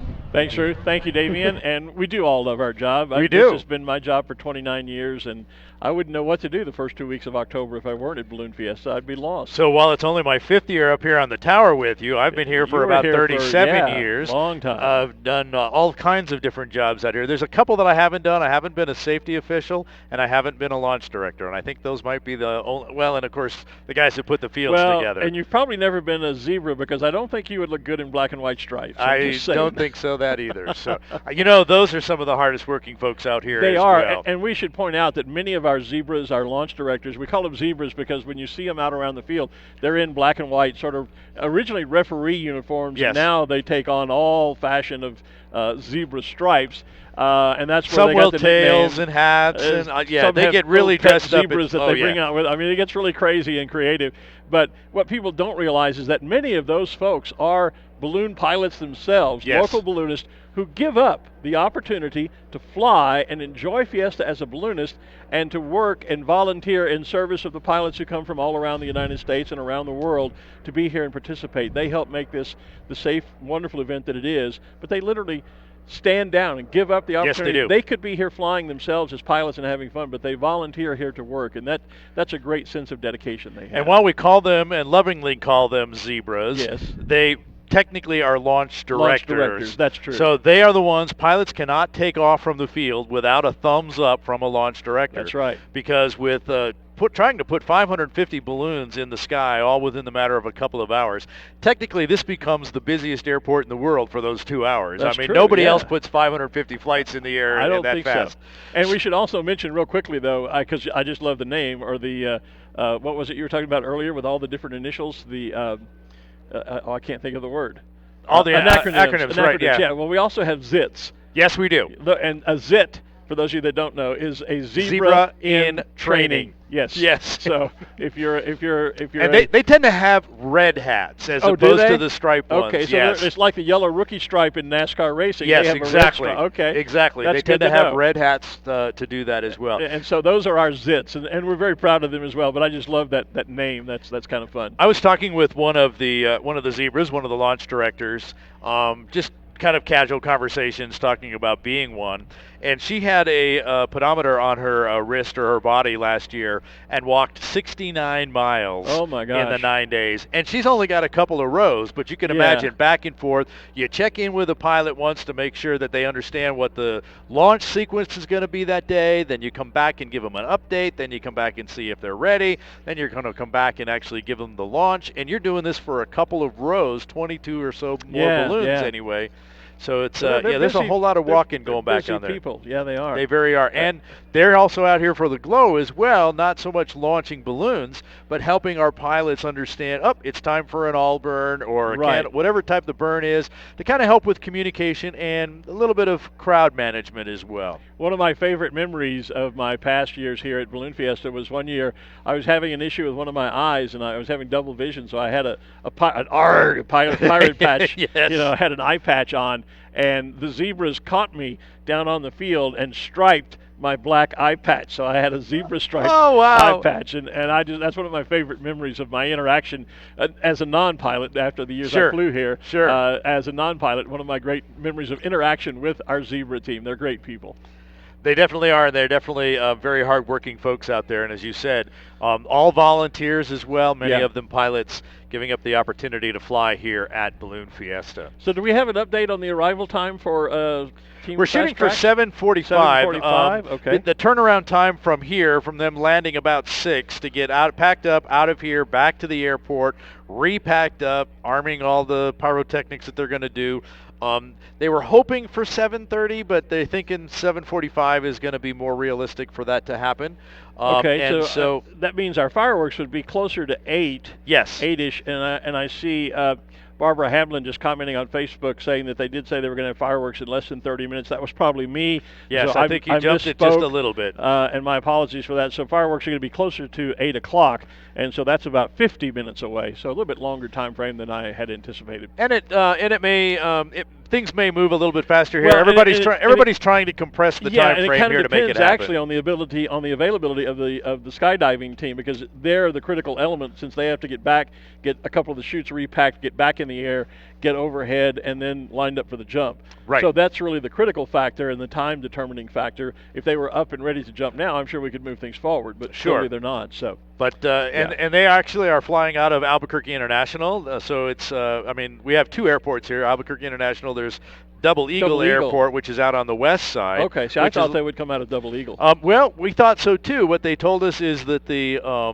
FBO, the whole fuel portion of that airport there closes too soon for them. Okay. So in order for them to refuel the plane, those types of things, they actually have to fly out of Albuquerque. And for you International. non-aviation types, FBO is fixed base operator, which is the folks that are running the airport. The folks that run the airport, provide the fuel and the aviation services there. FBO. Taxiing in, all that stuff. So there's a little bit of trivia that you can amaze your friends with at dinner tomorrow night. It's amazing. It's amazing what we could come up with up It's here. amazing what you can learn if you just pay attention to us up here occasionally. Look at the lights on that shot there. I know. It's just the flags amazing, and the sun, the glow's still there, and the lights. And speaking of that, one of the great things to do while you're here this week, if you haven't done it yet, is take the tram up to the peak. Yes. And if you can get there around sunset, yes, and just watch the lights come on in the valley. My niece, Courtney King, was here with me a few years ago. I remember. And I took her up there for dinner at High Finance, but we got up early enough so that we could sit out on the observation deck, and it's amazing to watch the sunset and suddenly just this twinkling star field appear before you all through the valley down here. It's really, really a great view. So if you have the chance to do that while you're here this week, highly recommend it. If you can't get up there, you can always even just go up to the west side of town, and you get a similar view. It's not as nice as it is from up at the top on the tram and the peak, I agree. Yeah, because that's true, because the city of Albuquerque, the residential area, kind of goes up the slope there, so you can actually just drive like up Tramway Road or some of those roads. You know, Sid Cutter, who was the founder of the Balloon Fiesta here, he bought a balloon for his mother's birthday, and they inflated it in the airport hangar because he was a fixed wing operator down there, and went out and flew the balloon. So he actually brought modern ballooning to Albuquerque in 1971, and then we had the first Balloon Fiesta in 72. A number of years ago, just before he passed away, we had a conversation with Sid, and one of the things we asked him was, so why Albuquerque? what was it about Albuquerque that made ballooning so popular here? That so many balloons came here, that this Balloon Fiesta took off and became the world's premier balloon event. And actually, his answer kind of surprised me, and he told me a lot of it was about the geography of Albuquerque. With the slope going up the mountain on the east, with the river valley in the center, and then the slope going back up to the volcanoes in the west, we really are a great big valley, and if there's a balloon in the sky, you can see it from almost anywhere in the city.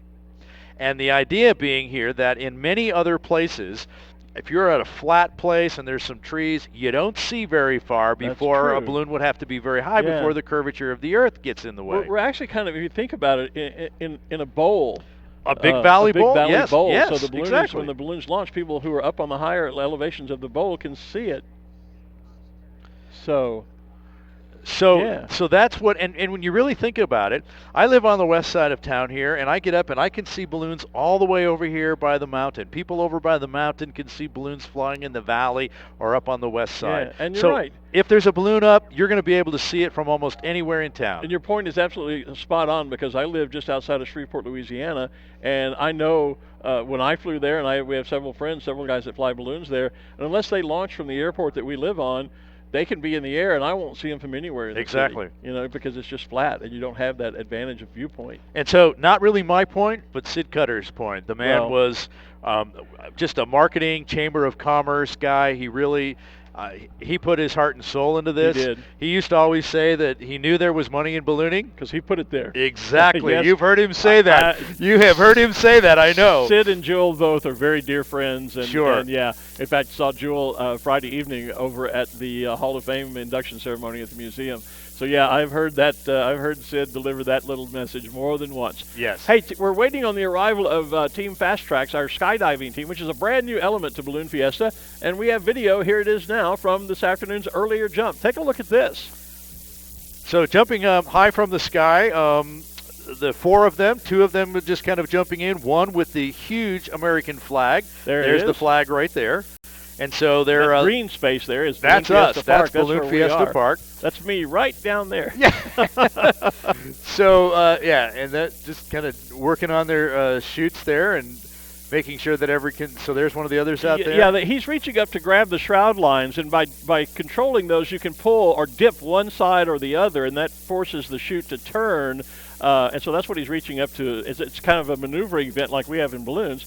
And but he reaches up and pulls. You see that handle, that yellow handle. He's pulling on those shroud lines, which can then allow them to steer the balloon or steer the parachutes. Down. You see that half circle kind of grass with some obviously concrete in there. That's the grass at the Balloon Museum, right? Just to the south of it. There it was again there. And Selection.com, it's kind of upside down there, but Selection.com is actually the company that has paid for us to be able to have and the footage. There's our rooftop studio. He just stepped on us right there. There you go. Oh, yeah. I knew I felt something. Yeah, that kind of copper building right there in the lower part of the field. That is the building we are on the roof of. And, this used to be the top secret announced location. It used to be, and people would hunt for years and say, every year they'd come out and say, I've tried to find you and can't see you. Well, now we have all of these lights and this set and backdrop, and you can see us probably from the other end of the field. So we call it the rooftop studio. So it's no longer the super secret announce tower. We used to say we'd have to kill you if we told you where we were, but now everybody knows. So the white tent down there that just dropped out of the corner of the screen there, that was the Gondola Club in the southeast corner of the field. A place where you can become your own VIP. And you might also notice, I don't think we get a shot anymore of that. That's where the golf greens are, because during the year this is a golf academy, golf center here where folks can come in. So there was the first jumper down, spot on jump. And you're going to get to watch in a moment. You're going to see the here it comes. Here's the landings right on camera. Dum-dum. There we go. Collapse nice the canopy. Touchdown. And then here comes that huge flag coming down in and made a nice touchdown. And there is the Gondola Club you were talking about, and that is a live picture of the Gondola Club there. And they're having their own little party over there, and this is something you can join on the website. Right. And it's an admission type thing. You pay an admission to become to getting access to the Gondola Club, but you get you get wonderful catered meals.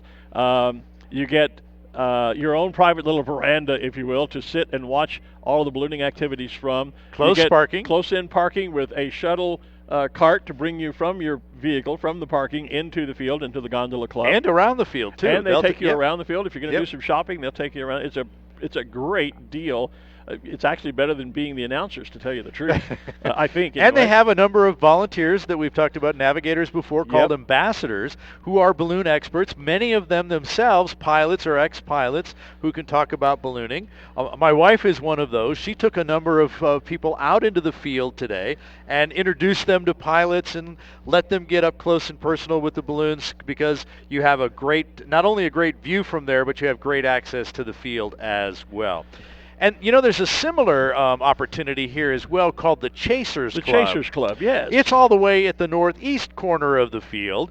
And while it's not a full catered meal, there is food and drink out there for you. You do have a place to sit down, and you get the view from the northeast corner out there. So, and if you buy those tickets online, you get parking and admission as part of that as well. Admission to the field, anyway. So there's another opportunity to come onto the field that way as well. I can tell some people are just joining the live stream feed because Angelique Vigil is asking, is there going to be fireworks? Yes, there are going to be fireworks. Local time about 8 p.m. or thereabouts. We're expecting the Team Fast Tracks to jump into the park again, and we'll have that on the live feed. You just saw highlights of their earlier jump earlier this evening. They'll be jumping here in the darkness with pyrotechnics, meaning fireworks, as a part of their show. At about 7:45 is when we expect that, which would be just about 25 minutes from now. Yeah. And then right after that will be fireworks. So yes, if you're asking online, there will be fireworks tonight, and we'll have that on the live feed on Balloon Fiesta Live. So you're getting a shot of our number of our corporate tents or Fiesta tents here. As a company, you can actually buy a night or multiple nights here in a tent where you can entertain your employees, your customers, your guests, whatever you'd like to do. So there's Embassy Suites We saw having Cannon. a nice party tonight. We're just going to pan right through there. So there's Coca-Cola, and I think the next one up is going to be Canon. Canon, yep. And there they are. Sponsor, yep. A friend of mine from Canon just popped up while we were talking a little earlier and said hello. Gennaro is here, part of the staff of Canon people that are here manning their tent. And if you're a photographer, they have all of the latest Canon gear over there that you can go and take a look and sample. And if you're like me, if you have a Canon camera that maybe you're not familiar with all the features and everything it will do, I just bought, with Gennaro's help, a brand new Canon M50, which is one of their first mirrorless cameras. Photographers will understand what that means. And so we're just chatting with him about how much I loved it. I took it to Scotland on my trip to the UK last month, got some great shots with it, but there's still some things about it that I don't know, some features I'm not quite sure how to work. Sure. So at some point after flying this week, I'm going to run over to the tent, and they have experts there who will walk you through your camera. If you've used your camera for a couple of years, maybe it needs just a good cleaning and tune-up, they can do that for you. And so anything photography-wise, the folks at Canon are here to help you with that, and they have a wonderful big exhibit right here at the south main entrance to the Balloon Fiesta Park. So stop by and say hello to them. In addition to providing all those services to all of our guests here, they are providing the camera gear for all of our official photographers as well. Our camera that will be in the balloon tomorrow morning that Kim had in with Chief Justice Judy this morning. Right. That's provided by Canon. And of course, you and I, again, are provided with these amazing Canon binoculars that with we use. Image stabilization that we use particularly throughout the competition events during the Monday through Friday. Show it to you, the binoculars? I can do that. Mine's still in the bag there. So there's the binoculars. Right, and they have a great image stabilization button that when you look through them, and sometimes you know how you can shake or the image might be a bit because you're looking so far out. Because you're so far out. So you just push the button and it locks it down. So that you the can same see technology crystal they clear. use in their cameras, so that you get the stabilize the video and the image so that way. They loan us these every year. Unfortunately, we always have to give them back. And I know. So, but we get the latest model every year. Every year, I was going to say these are different from what we've had. So thank you, Canon. They're absolutely wonderful, and they make the world of difference for you and I to watch the competitive events, which do take place further out on the field. So we're at a bit of a disadvantage. We're a little further away. Those bring the targets right up close into our vision, and they're brilliant products. So But improvements to our Balloon Fiesta live show means we should be able to have a better camera view. Well, so that's while true, we too. won't be able, we'll have to use the Canon binoculars. We'll be able to show you, I hope, some really nice. Well, and we'll be able to see some of that on our monitors here as well. We'll be able to see that as well. So yes, with our competition coverage. Competition Monday, Tuesday, Thursday, Friday. Right. On Monday, and basically all the competition is the balloonists who are participating will leave the field, launch from at least a mile away, and fly into the field, or attempt to fly into the field. Monday and Tuesday, dropping markers on X's, or maybe we'll have the Sid Cutter Memorial out there. We may have the Sid Cutter Memorial again, which is where we have the SS Cutter. Yes. Is a boat that is the target. We'll tell you all about that when the time comes. We usually do that on Monday or Tuesday. Usually a special memorial to dear. And we'll tell you the whole story behind that as well. Because there is a great story behind it. When we get to Thursday and Friday, we add to those X's that are out there and other targets by putting some poles up, 25-foot poles, with the idea that pilots can drop a ring over that pole, kind of like, ring the pole there, and win fabulous prizes, cash, all kinds of things that might be on that pole. Those days, to me, while mass ascensions are fabulous to see all these balloons lift off and go away, to me, those competition days, when everyone's flying in, it's a mass ascension in reverse, and it's just a fabulous day. And you really get to see some of the pilots exhibiting their piloting skills and driving those balloons to the targets. Versus those who just kind of fly and let the wind take them where it will. And we need to remind folks that really the only steerage pilots have is up and down. That's right. It's finding different layers of wind, moving in different directions, and that's why you'll see, if you look out at a sky full of balloons, you'll see some going up, some going down, and they're like, almost like fishing corks bobbing on the top of the lake. Especially in competition, as they're trying to find those just minor details. Yeah, and sometimes 10 or 15 feet, moving the envelope just that much can make the difference in what your trajectory, what track you can follow. 1 or 2 degrees is all it'll take you to get to that target. Left-hand turn, or as we always say in ballooning, well, the left went away. Yeah. That's always the story when you don't get to the target. The left went away. Yeah, or you got bumped out, or something like that. There's always a story. And of course, with that competition on Thursday and Friday, we will also have our special shapes. That's right. And we put them over on the far east side of the field. Many of them will fly away, but many of them are going to stay in a static display as well. So you'll be able to not only witness our 100 special shapes here, but then the other balloons, the other 300 or so competitors, will be flying in as well as so the Thursday and Friday days. And actually, the Albuquerque Public Schools takes Friday off as that's their fall break. They take that off so that kids can come out, families can come out and enjoy Balloon Fiesta on that last Friday. But it happens on Thursday and Friday as well. Yeah. Look at all the winky blinky lights out there on the field. I was going to say, we could almost do an all glow or an all burn with just all those little blinkers out there. And that's an amazing thing that I see at other events. I know you have too, because you and I announce other events around the country. Yes. When we're up on stage and the crowd is between us and the balloon glow, and nowadays, now that everyone and their kid has a cell phone, which is also a camera, it's amazing, because when we get ready to announce an all burn or a twinkle burn, and you see that field of it's like a field of electronic stars out in front of you. It is actually fabulous. We can see all of the screens of all the different phone cameras that people are taking pictures with, and it's literally like a star field out in front of us. So we have a really unique view sometimes from the stage. I know you've seen that, and I have too. Well, and sometimes I've actually started calling that at some of my events now. We'll do a balloon all burn, and then we do a camera all burn. Oh yeah, no, that's a cool. And we have You'll have to steal that one from me. We do so we have everybody light up their the screens or the flashlights on the camera, whatever. Yeah. Everybody hold it up and wave it. When we count down from 5. Oh, I'm stealing that idea next season. Definitely am. So I've had them do it with the balloons, and I've had them do it between the balloons. I actually tried one time where we went balloon, camera, balloon, camera, all right. and we just alternated back and forth. And we that. had a great time doing that. Did that up in Colorado Springs. There's a great balloon rally up there Labor Day weekend in Colorado Springs. Yeah, and a friend of mine just said a few minutes ago, Keith Berry made the comment online that he missed hearing me doing the announcing in Plano, and which yes, is an I event saw I've that been doing comment for a number of years. And Plano unfortunately got hit with we talked about it this morning when we saw the City of Plano balloon.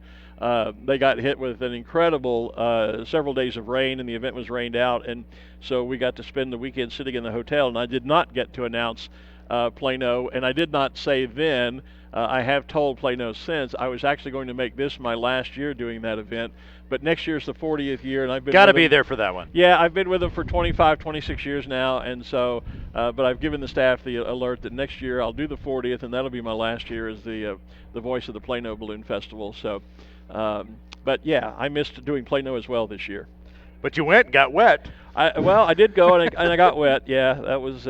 Everybody did. The pictures you posted of the flooding that was taking place in that area. Their field is in a city park, very much like this, and it is the balloon launch field itself is a bit of a bowl shape, and so the water went to the lowest spot, and the field was literally a lake before it was all over with. Sure. Yeah, it was just one really nice thing tough about week. this field here, before it was a balloon park here, it was actually a gravel park, a gravel lot. Yeah. And so a lot of loose gravel. So when we do get rain here, it does tend to drains very well. Drains through nicely out here, as opposed to the field we had before this, which was actually a landfill. Right. And so actually we have to be careful over there because there's still methane gas coming up from that landfill. Yeah, we won't go there. But won't go there. We have a nice place here. We do, as well. and the Parks and Rec people do. They treat us wonderfully, and they do a wonderful job maintaining this field all year round. And yes, Keith Berry, you're right. I will not miss the 40th Plano. I'll be there next year, but that'll be my swan song for that event.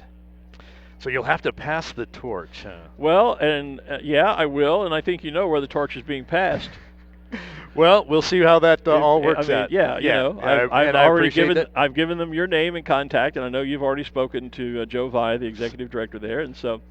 Yeah, we'll be looking forward to. Well, and it's just gotten too tough for me because now that I'm doing Sky Safari in England, right. That's the weekend before Plano, and then Plano is just a week or so before Fiesta, and it just has gotten too difficult for me to be over in the UK for a month to do that event, then fly home, and I have literally like a 24-hour turnaround from landing at the airport to having to be in Plano, and it's just gotten for the last 3 years, it's become increasingly difficult to make that happen, and. So I just decided, something has to give, and as I hope to continue to going over and doing long lead every year, sure. I need some time between that event and coming out here for 2 weeks. So it's time to move on from Plano. But it's fairly close for me from here to get over there and be able to take care of that one. So yeah. As I pick up a few of those. In fact, I'm kind of hoping maybe we'll get you out there next year and we can work the show together just to kind of make that transition work well for them. So I'd love to do that. Yeah. I'd love to go to long lead and co-do that one with you as well. Andrew Holly, I know you're out there somewhere, my friend. Come up and talk to us. You've got a buddy. I mentioned that to him last year Did here. You? So yeah. So I'll just have to remind him again. He seemed like he was bouncing around. We were at a reception the other night together. Right. All three of us with a few other hundred closest friends. Yeah. And I saw him, and every time I got to get over to say hi to him, he'd flit off somewhere else, as Andrew does. He does that to me too. In fact, yesterday morning, after we did our dress rehearsal, I drove down onto the field and I saw him, and he was standing there talking on the cell phone, which he is often doing. And so I pulled in and parked right at that spot because I purposely wanted to talk to Andrew. Sure. And a friend of mine from Ireland came up and gave me a hug and said hello, and by that time Andrew had disappeared, and so I never did find him again. So Andrew, I'm looking for you too. You and I need to talk this week at some point.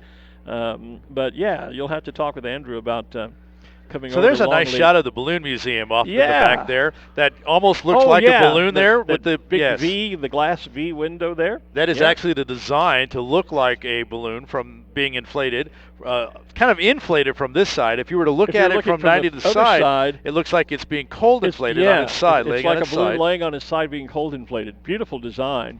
And what a world-class museum that is. And I said a little earlier, talked about they had the FAI, the Fédération Aéronautique Internationale, which is the international sanctioning body for all air sports, not just ballooning, but all air sports. They have an International Ballooning Hall of Fame that is housed in the museum, and that's all a brand new exhibit that's just been greatly expanded and improved. Right. And then Friday evening we had the induction of the latest 2 members of the Hall of Fame. But that's another must. We talked about, making the trip up. There's to a the view peak. looking over basically over the sponsor hospitality area here. Right, And you see the and top you can of see the museum balloon, if you And will, looming in the background there. And you could see just a little bit there before we went away from that shot. You can see some of the balloon replicas of the world record flights that were there.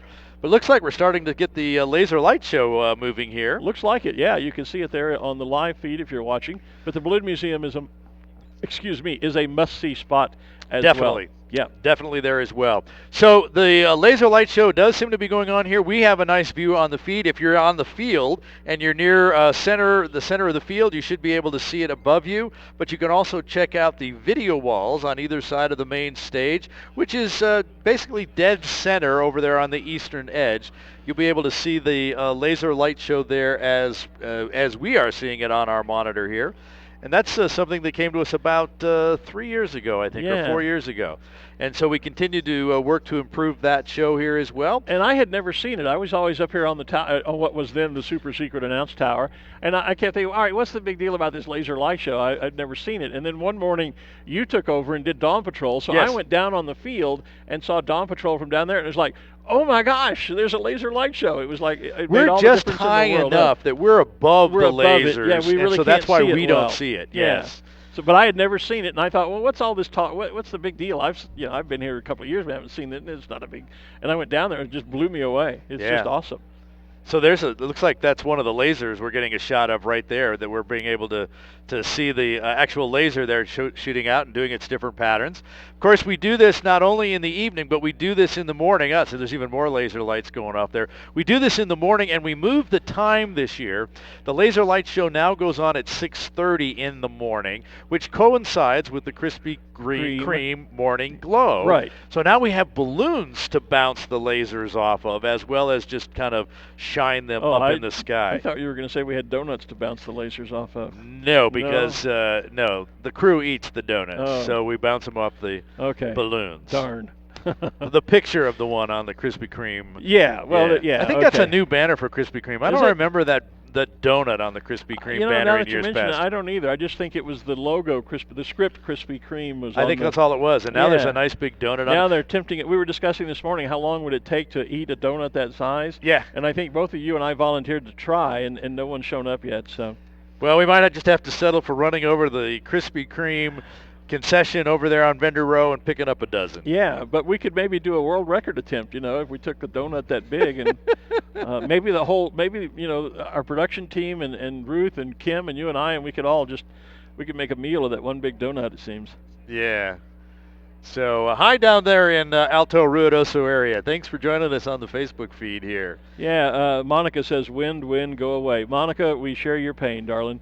We Unfortunately, truly it's it felt like it was calming down, but I looked at the flags and they're just as stiff out there as well. Barbara Hamlin wants to know if this festival, we call it a fiesta, will be streamed every day. Yes, all 14 events, we will be here. Actually, I wanted to mention our times because someone asked that before. Yeah. So we are basically on the air on Mass Ascension days, which is Saturday, Sunday, Wednesday, Saturday, and Sunday. We're on the air at 6 a.m. Mountain Time, which is 12 noon UTC, Universal Time Code.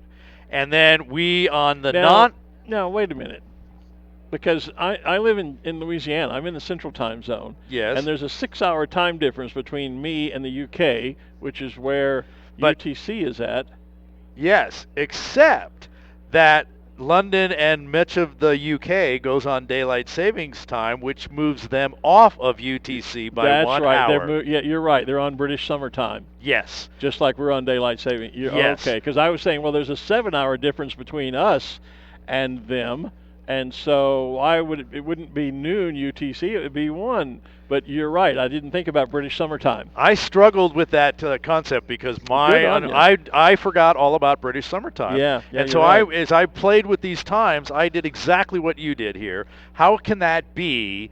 But because the UK is basically off of UTC by an hour during the summer. And I was chatting online with one of my friends in the Netherlands, with Ina, telling her our UTC times, and I was doing the 6 hour, 7 hour. So I said it would be coming on over there about 1 or 2 o'clock in the afternoon. Right. It's actually noon UTC time. Noon UTC. Which would still, though, be 1 o'clock in the afternoon for British summertime if you're on British summertime. Yep. And but she's in the Netherlands, so it's probably a whole different thing. I think she told us it would be 2 I think it's time. 2, yeah. Just after lunch over there. So we're 45 minutes later on Monday, Tuesday, Thursday, and Friday. Right, because there is no Dawn Patrol show on those mornings, and so we're here just for the competition events, and so we do start the Balloon Fiesta Live a little bit later on those days. But again, as I was telling someone else who was asking me online earlier today, our schedule for Balloon Fiesta Live, I think you just saw it up on the feed, is on the balloonfiesta.com website, and as well as, there you see it, as well as the UTC times can also be found there. So there's, just go to balloonfiesta.com if you're wondering about when you'll find us online and on the air, as we would like to say. So, and did you say the afternoon times? I did not. No, I didn't get it. I was looking at the times they're showing it there on screen. So the afternoon times for our live feed are 5:45 it's all the nights we have a night event here. So as you can see, the afternoon schedule here, the chainsaw at the middle of the afternoon, balloon glow starting at 6. Our skydivers are jumping at 5:45, right before the balloon glow. So we'll be on the air at 5:45, just as they're about to jump there. 7:45 for the laser light show, 8 o'clock for the afterglow fireworks tomorrow night, presented by Sandia Resort and Casino. I just heard from Team Fast Tracks. Oh, yeah? We are going to do a last-minute check on our video feed at 7:50. Which means they'll be jumping as soon as we confirm that live feed. So we'll be a little bit closer to 8, which was their original jump schedule as well. Yeah. So we couldn't compress that too much. And as soon as we get that underway, we'll start the fireworks after that. I'm anxious to see that helmet cam video from the skydive, because as you can see, the shot that we have where you see all the twinkling little lights out there, it's got to be an awesome scene from up in the air. And so especially you can see the lights that kind of rim the Balloon Fiesta Park with all the vendor tents and the main streets. It's going to be a view that we probably have rarely seen, if ever, and only from a helicopter before. Well, and I don't think, I certainly, other than a helicopter perhaps, but I've never seen it. I was thinking Dawn Patrol, but even Dawn Patrol, it would be a little bit different view. As a balloonist, I've never seen it. I've flown my balloon here, so I've seen Balloon Fiesta Park from up in the air. Though I never launched off of this field. I was done when we moved to this field. I did a Dawn Patrol flight off of here one time, and it was really incredible. But it was one of those mornings we were a little bit later, so it was kind of light in the sky. Yeah. So I too am looking forward to this shot coming in. Dawn Patrol is a great flight to do. I did one years ago with my very good friend Johnny Lewis.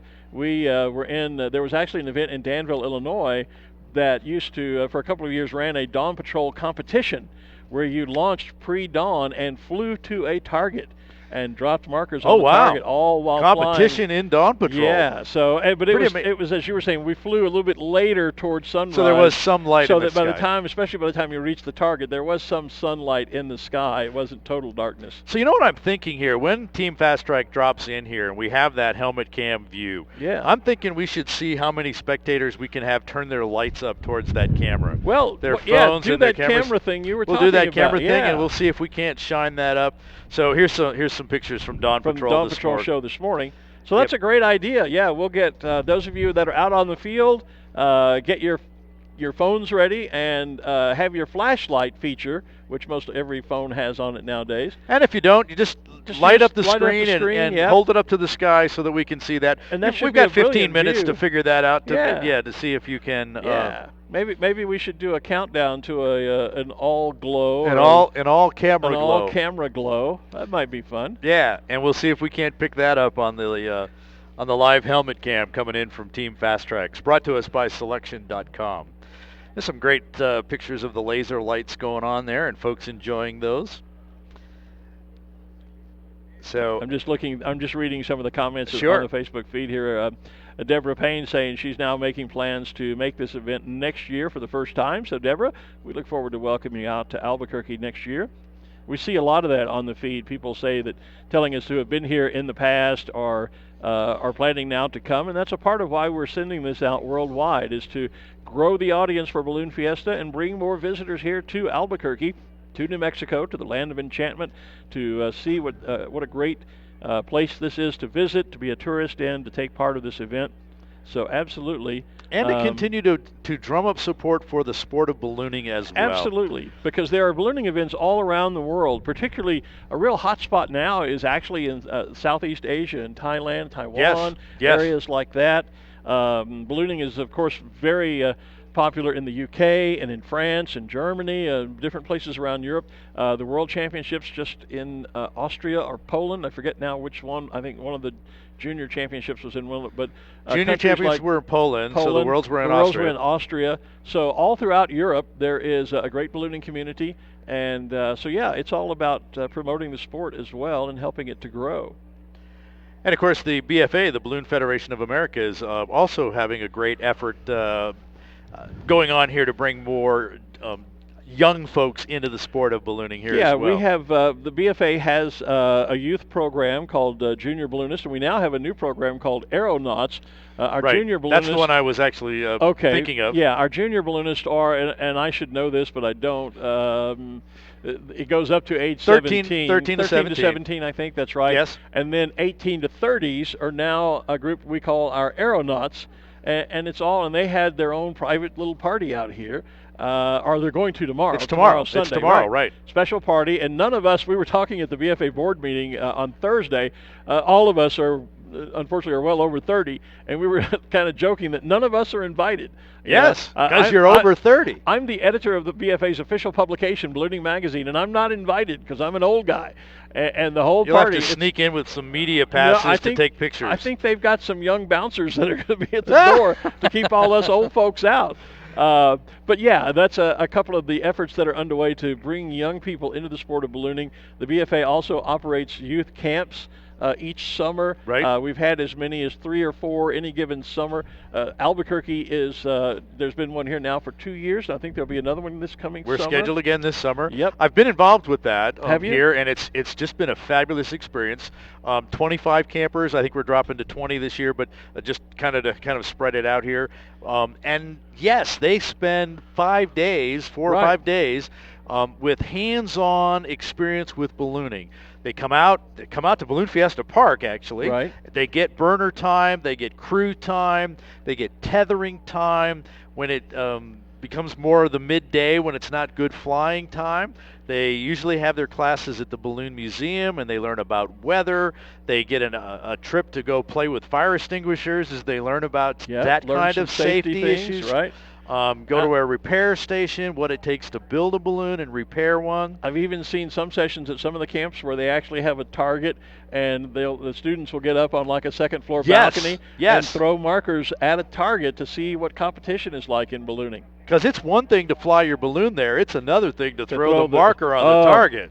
Yeah, I years ago, I did a flight one afternoon, one fun flight out in California. We were at an event, and David Levin, who's one of the world's top balloonists, competitive balloonist, and he agreed to be a hare, and I was going to be a hound just to let me practice. And so the object was I was chasing him through the sky, not knowing where he was going to go, and then he landed, and I was going to throw a marker at his balloon, and I made what was literally the world's worst marker throw, and he confirmed it by shouting up from the ground, "Glen, that's the worst throw I've ever seen." Oh, what an embarrassing moment. So I flew to the target, but my marker throw was way off. I spent a number of years here at Balloon Fiesta being a scoring official, and so you're at the X watching the balloons come in. I got to tell you, that is a great experience because you learn to watch for that momentum of the balloon and when to drop or throw your marker. Now I can throw the marker very well. I just can't fly to the target very well. And a couple of secrets to that. One is the guys who are really, really good at that, when they can't fly their balloons, they're up on a rooftop like we are, and they're throwing baggie after baggie after baggie at a target to learn and to practice that art. Which is why we have the junior balloonists try that. Exactly. But then one of the things that I've learned from watching competition as an announcer for so many years, and usually, like here, I'm directly I'm perpendicular to the targets. Right. And at some events, a lot of times the pilots are flying in left to right. Sure. In other words, on a Across. line across. Right. And one of the things I learned from watching that as an announcer that I translated then to my piloting is that if you're flying in any kind of wind, your brain, in any kind of sport where there's a target, your brain says, wait till you can see the center of the target. Right. And then throw your marker. Well, if you're at 100, 200 feet up and you're moving with any speed at all, and you wait until you're over the center of the target to drop your marker, and we'll see some of that maybe here this weekend. I'm sure we will. The marker continues to fly on as it's falling, just as the balloon does. It has the same speed you do. The same speed you do. And so if you wait until you're right over the target and then drop thinking I'm going to be dead center, you're going to be overthrow 20 feet out. Yeah, quite a ways So you off. have to learn in a situation like that to throw the marker before you get to the target, and that just screws with your brain. And of course, depending on the speed you're going here, you might drop it earlier or later. And depending on your altitude, because the higher you are, the longer it's going to take for the marker to get to the ground. Yes. So it's going to fly, it's going to cover more distance. That's why the competition is not only flying, but throwing. But that can really screw with your brain. It always did mine. But that's an interesting thing. I learned that lesson, though, from watching competitors from the ground. Yes. And then I translated it to my piloting experience up in the air. Same as me being out there with the target. Not that it ever helped me that much to score any Like better. I said. Well, I have to, I've been up with a number of people, and we fly a monthly competition here in Albuquerque. Right. And so many times I'll get to be a passenger in the balloon there, and it turns out it's like, they'll get us to the target, and then if I can drop it, we actually do fairly well there. But it seems like if you're trying to do both things yourself, you tend to screw up one of them. Yeah, and again, we've got people on the live feed asking, is it too windy for a glow? Yes. The reason you don't see us doing a balloon glow right now is it was canceled earlier because it is too windy tonight. But we are going forward with a new addition to our evening events, and that is a nighttime skydiving jump with pyrotechnics by a team called Team Fast Tracks. And we're awaiting their arrival in about sometime in the next 10 minutes or so, just a little bit before 8 o'clock they should be jumping. We should get word any moment now, and then after that will be fireworks, and you'll see all of that right here on the live feed. But yes, the balloon glow was canceled tonight because of wind. But we have a mass ascension scheduled for tomorrow morning, and there's a great shot of the museum. You can actually see the balloons inside the museum. Yeah, the balloons inside, yeah. And so the Balloon Museum is a city museum. The Albuquerque Anderson Abruzzo International Balloon Museum. Say that 4 times That's fast. a mouthful. Yeah. Well, it even looks kind of funny when you abbreviate it, AAAIBM. Yeah, and generally we just refer to it as the Balloon Museum. Yeah, right. That's a lot easier. Actually, no connection with Balloon Fiesta. No, not at all. Not at all, other than we're kind entity. of right here on the same Balloon Fiesta park.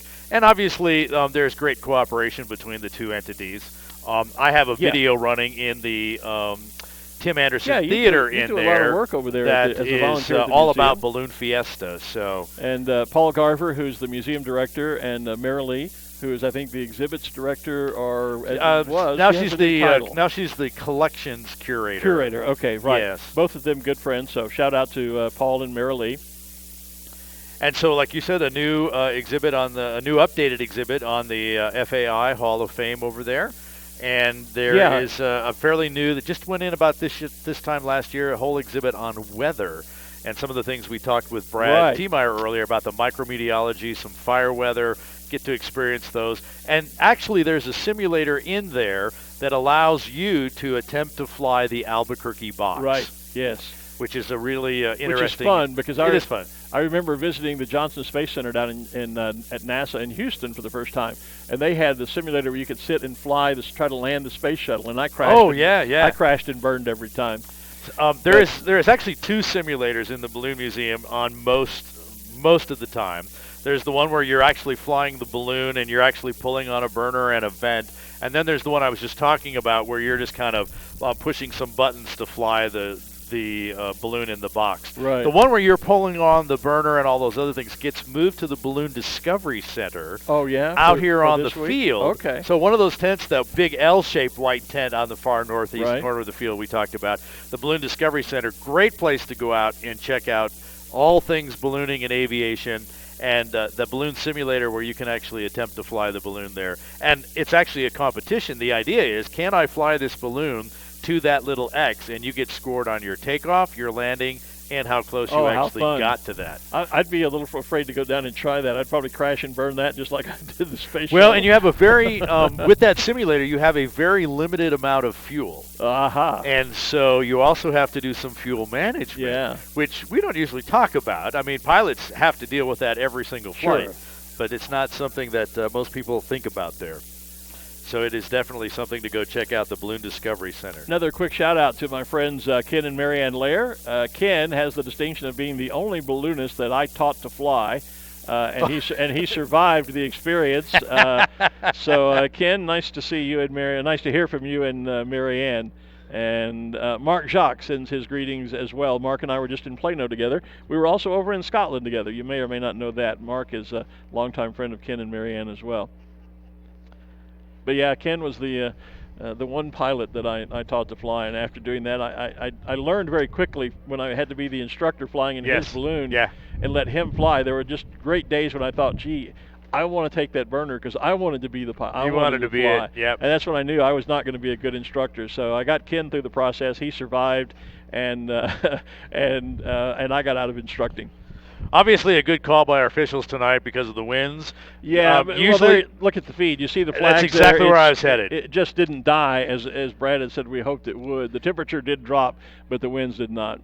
And so obviously, our meteorologists were correct in making the call here that while winds tend to die down and usually do at sunset, that was obviously not going to be the case tonight due to that front coming through. That's one of those rule of thumbs that doesn't always, well, this is the exception that proves the rule. I think is how they say that. Yeah.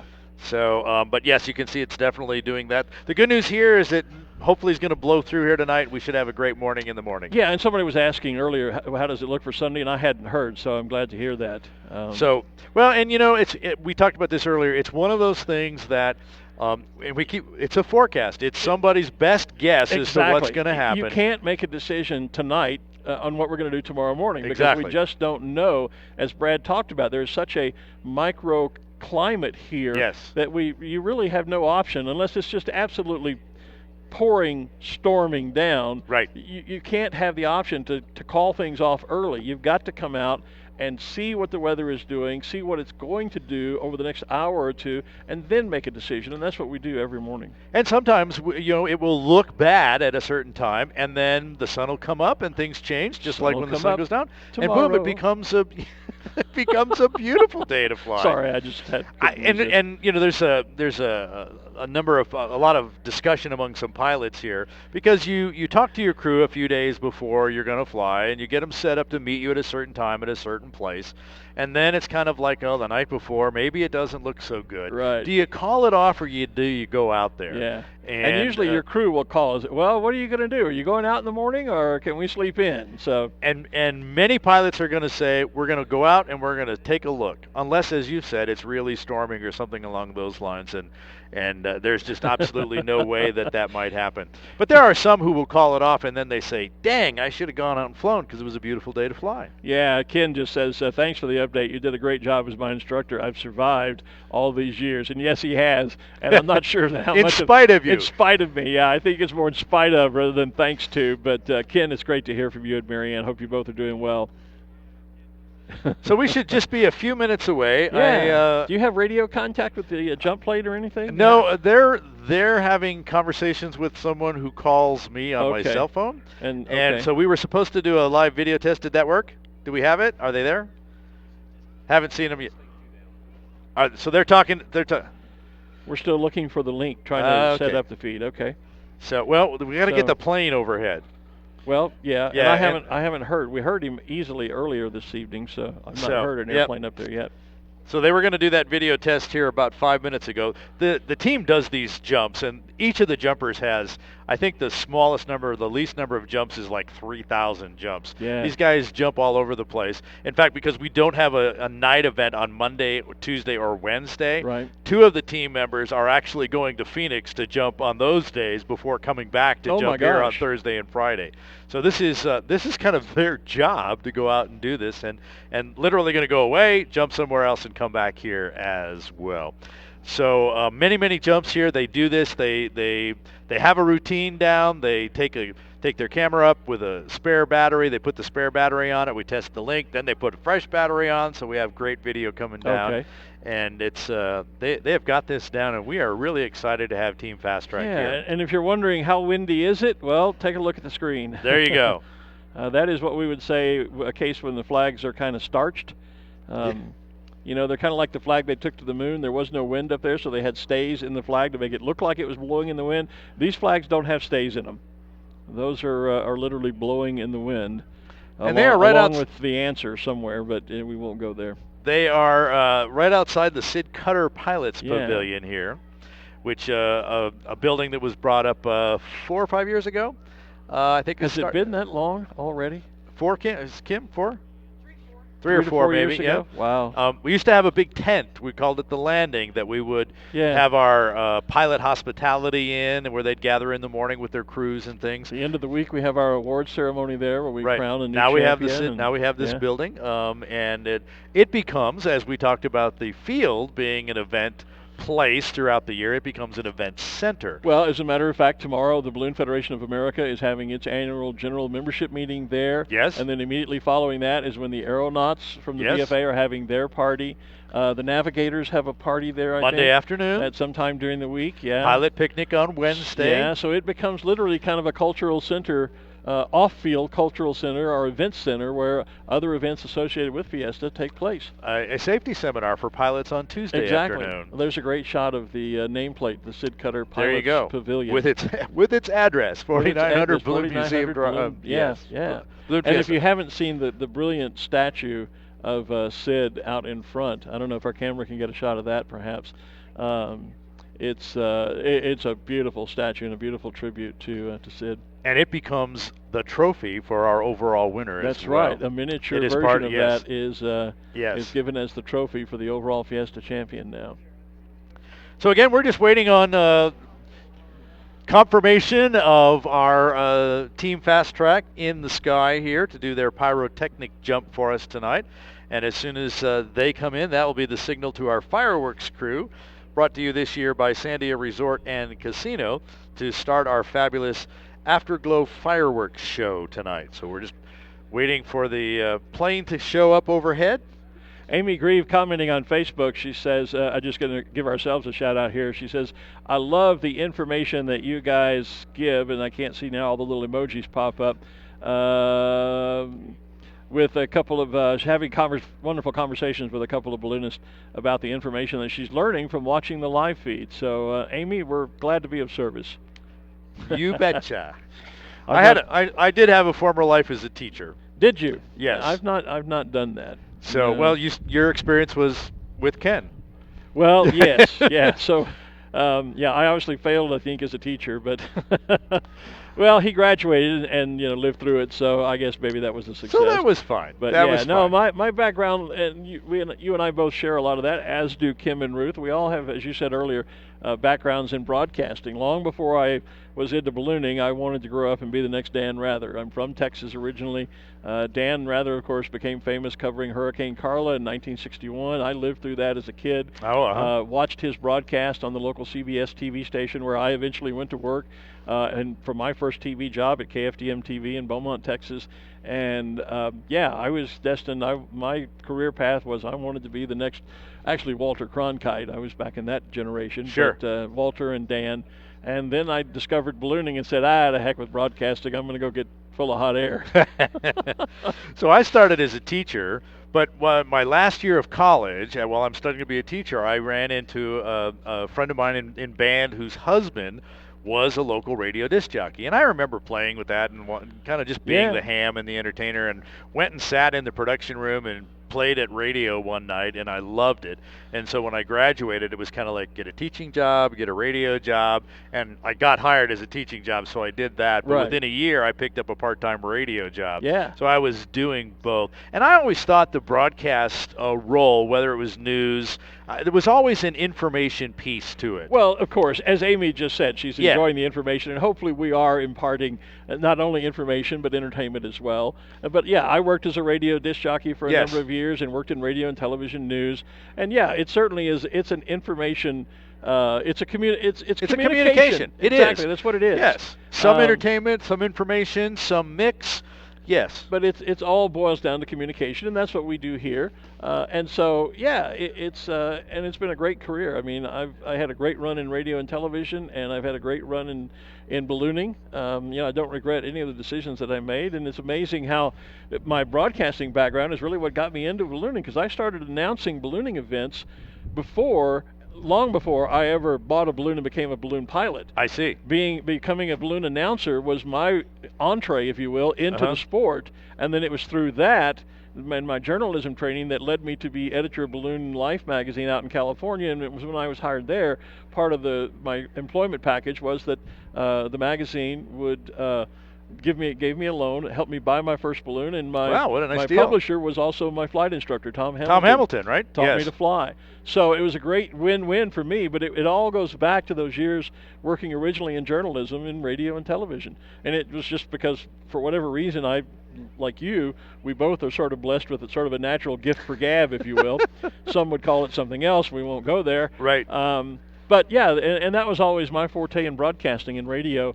I was the guy that went out to do all the live reporting, because you could put a mic in my hand and say go. Right. And I have a talent to be able to just talk and explain what I'm seeing, what's in front of me, and that's what led me into doing this. They're pointing to the sky like they might see a plane. So I just was lifting one earpiece to see if I could hear it, but I don't hear it just yet. I do see a flashing airplane light up there. So maybe we're getting close. We might be getting close. I haven't gotten the call that they're there yet. And they usually make 2 passes overhead here. Actually, Robert Smathers just says plane with skydivers just took off. It's on its way to the field. So that's an update. Boy, now we've got intelligence everywhere. We've got reporters watching the live feed telling us what's happening, passing on the information. Thank you, Robert. Thanks, Robert. You betcha.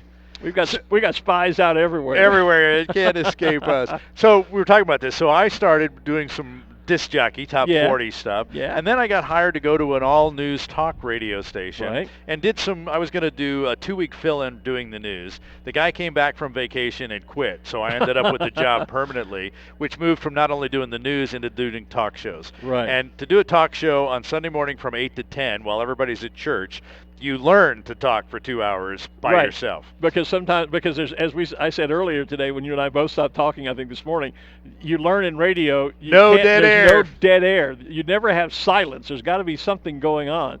And both you and I stopped for talking for a moment this morning, and I think I almost freaked because dead air. All that training from all those years ago.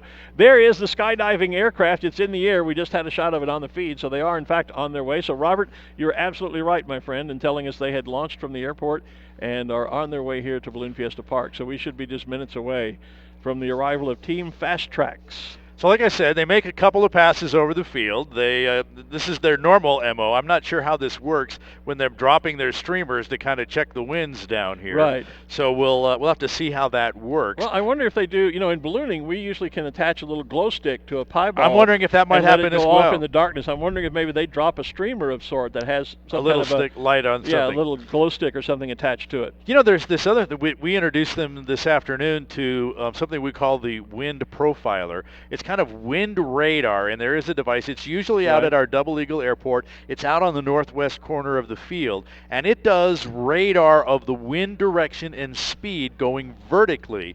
And so Kim just handed you she's looking the at it on readout her phone. there, which tells us at about every 100 feet or so what the speed and direction is at that point. Yeah, well, the direction is straight up.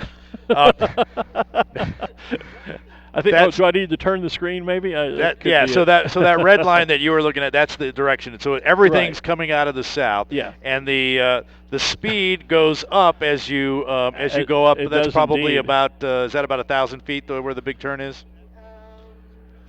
Yeah. So about 1,000 feet up, it gets faster up there. Yeah. Right away. Yeah, but if that big peak is out there about 1,000 feet or so. And yes, there are fireworks. People keep asking now constantly on the feed. Fireworks. Yes.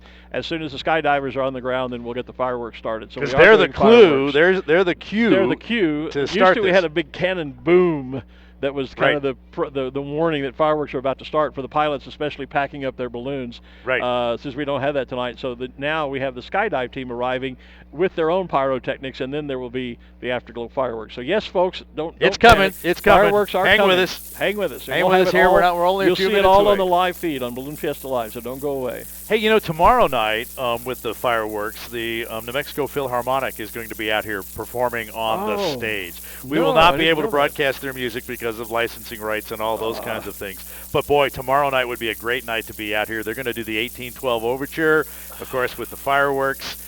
We've been working on cannons. I haven't gotten confirmation that that's actually going to happen. Oh, wow. But it's going to be a fabulous night tomorrow night with the Philharmonic and the 1812 and the fireworks. And it should be a nice night for a balloon glow tomorrow night. I, of course, am the announcer at the Great Texas Balloon Race, as you know. Yes. Some years ago, we tried to do a balloon glow in time with a live orchestra, the Longview City Orchestra playing the 1812 Overture. It sort of worked, but it was really windy one night. Didn't work very well. The next night it did, but it was great fun. And that's an incredible piece of music, too, of course. Great classical piece. Many, many years ago, the TV station I was working for decided that we needed to start having a 4th of July celebration here. So down at the Air Force Base, which is also part of the Albuquerque International Airport, we set the whole tarmac aside, and we had a full day of activities culminated by the New Mexico Symphony playing a concert that night, which 1812 Overture, live cannons. Being a former musician, I got chosen to conduct the cannons. Oh, wow. So I'm reading the music here, and we had some mortars and we had some others. Yep, there's the plane again. There's the plane, getting closer. And so it was really interesting to have to conduct that because certain ones, they would push a button and it would go boom. Right. Others, they would literally have to load the cannon, light the fuse, wait the 3 seconds or whatever it was to go off. And so I got to conduct the cannons for the 1812 Overture, and then time to great fireworks music as well. And there on the live feed and on the big video board, you can see the aircraft is now circling, making one pass around Balloon Fiesta Park. If the camera pulls out just a tad wider, you saw there just for a moment, you can see them up above. There's a close-up of it. That's one of my great bucket list fantasies is I would love, again, because you and I have that same background, we're both musicians, I would love to conduct a symphony orchestra just once in my life. It is a fabulous experience. When I lived and worked at WOAI in San Antonio many years ago, their symphony used to have a fundraiser. And one of the things that you could do if you contributed enough money was conduct the symphony. Well, I was working in radio, as you know. I didn't make that kind of money to make my dream come true. But I've always harbored one of my dearest friends was my high school band director. And I've always dreamed of conducting a symphony orchestra. Just one song, that's all I want to do. So they're coming right over the field here now where that plane is. And there they so are. Actually, they're coming just about right over the top of the rooftop studio now that I blind one of these lights out. So if this is the jump pass, and I'm not sure that it is, they will actually fly past us, jump out, so that the wind coming from the south will blow them back over the field. That seems a little low for a jump run, I think. Yeah, it is too low for a jump run, but that would have been a good run for the... Maybe they're checking the video stream? They did that, so I think they're good to go there. Now it's one of those check what the lower winds are for them. So maybe not dropping streamers, but being able to take a look and see what kind of winds the plane actually encountered that. So make another pass around, this time at their jump height. Now, that raises the question, where is the LZ? Is it back out in front of the main stage like it was earlier? Well, the main LZ is still there. The backup one is over to the west side of the over field. In the golf area. I'm guessing that since the winds have not dropped down, they will shoot for the west side. Right. But there certainly are less people there, but I don't see any kind of a lighted flagged area that would indicate a designated LZ, so I was just curious where that might be. And they didn't tell us which one they were coming into before. No, we had to wait. We could wait until we could see it on camera, and so we may have to just do the same thing on this jump. So coming back around again from the north end of the field towards us. Yep, coming right. I see him leveling out. I love the lights on the plane. We can tell exactly what's happening there.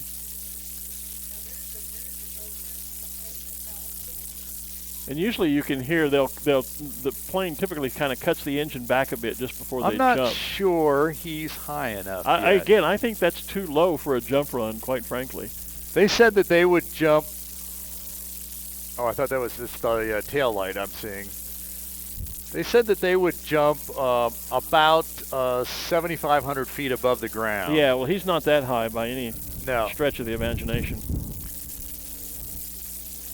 But a couple of runs past the. Unless he said 7,500 feet above sea level. Now that would be no, different. they need a good 6,000 feet above ground for their jumps to take place. A number of the other events that I do, we have Remax has a skydive team, and they jump at several of the events I do in Texas, and they generally jump from about 5,000 feet. So I know, as I say, he looks too low for that to be a jump run. But maybe they are doing some, taking a look at some winds. And yes, again, there will be fireworks, folks. Stand by. Fireworks right after the skydivers. Maybe some of our friends online can be telling the other friends online, yes, there will be fireworks. Yes, there'll be fireworks. So I don't have to keep answering that question. But yes, we are doing fireworks, and yes, it will be on Balloon Fiesta Live. We will have the fireworks. Yes, yeah. We will have the fireworks tonight. We have no bananas, but we will have fireworks. Yes, yeah, all that music talk, you know, it just kind of comes back. I know. At least it was you singing that time instead of me. Hey, you know, looking at the field here, now we can see our field marker lights here, the green and blue lights that are out there as some of the pilot trucks have moved on out of the way. The green lights mark the paved streets, and the blue lights mark the launch sites. The corners of the squares, yes. And we see those obviously when it's dark. Which is another thing that when we talked, Ruth had that gentleman earlier talking about Ruth had that gentleman earlier talking about having been here 30 years ago and the changes he had seen. Back in those days, the markers, the square markers, were tires. With the letters and numbers painted the on white them. tires were painted, then they had the numbers. Then we started putting concrete in the center of those tires. Right. Yeah, and which was not really... Not a smart idea. Right. And now we have the lighted pylons there. You can see all the blue lights, blue and green lights there marking the corners of each pilot launch square. So here we come again. This time he's taking a little more of an angle over the field, but still way too low to be jump run. So, and I haven't heard from our contact yet about what the game plan is here yet. Hi, Craig Kennedy. He just gave us a thumbs up. Oh, hi, Craig. Our longtime producer of the Dawn Patrol show.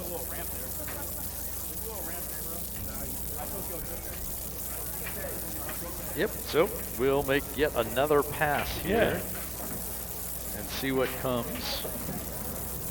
Our skydiving source out there, Robert tells us now 6,100 feet. So they are likely doing a wind check runs, as we have said. So, 6,100 feet will be jump altitude. And so we kind of know what we're talking about? Yeah, so thanks, Robert, again, for being our skydive expert here this evening. Yes. But we did sort of guess. There's the call. Uh-oh, here comes the phone call. Maybe this will be word that they're climbing to altitude. Yes, sir. Run. So we'll see. Thanks, Craig, for the nice comment. Thanks. Joey Scarpinato is watching. Joey, we need to talk to you when this is over because we got to get you with the camera kit for tomorrow morning. I'll just pass the word through to on the live feed. We need you on the rooftop no later than 6 a.m. in the morning, Joey, maybe a little earlier, so we could load you up with the backpack and the camera to be our cameraman tomorrow morning. So nice to have you watching. So I just got the word. Okay. We talked about the wind profiler and how fast those winds were getting higher up. I sense bad news. Yes, the upper winds are too fast for them to actually have a safe jump tonight. Oh, no. So they've just scrubbed their jump tonight. So we're going to miss the pyrotechnic skydive jump in. We're certainly all looking forward to that, a brand new jump here with pyrotechnics and things like that. Well, we'll see it before the week. We will definitely. They're scheduled they'll be trying again tomorrow night, Thursday night, Friday night, and Saturday again.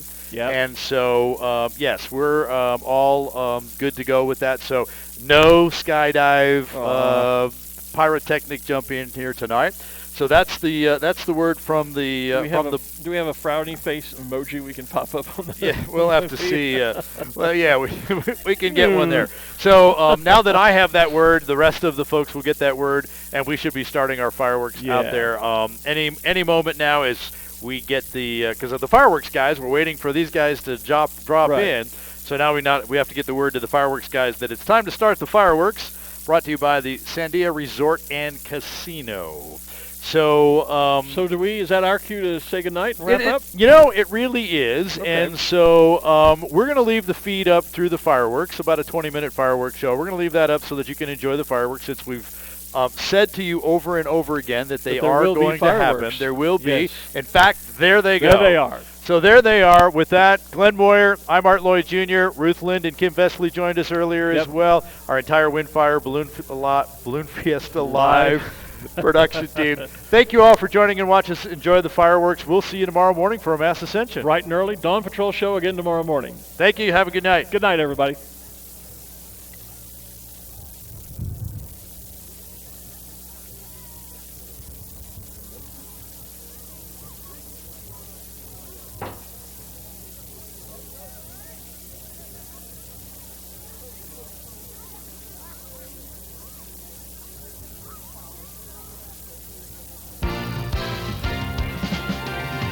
This has been live coverage of the 2018 Albuquerque International Balloon Fiesta presented by Canon. Always in October and always in Albuquerque, the Albuquerque International Balloon Fiesta is the world's premier ballooning event. This program is a production of AIBF Inc., all rights reserved. Thanks for watching Balloon Fiesta Live.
logo up. Yeah, the big full screen one up. Right there. Yeah, you're fine.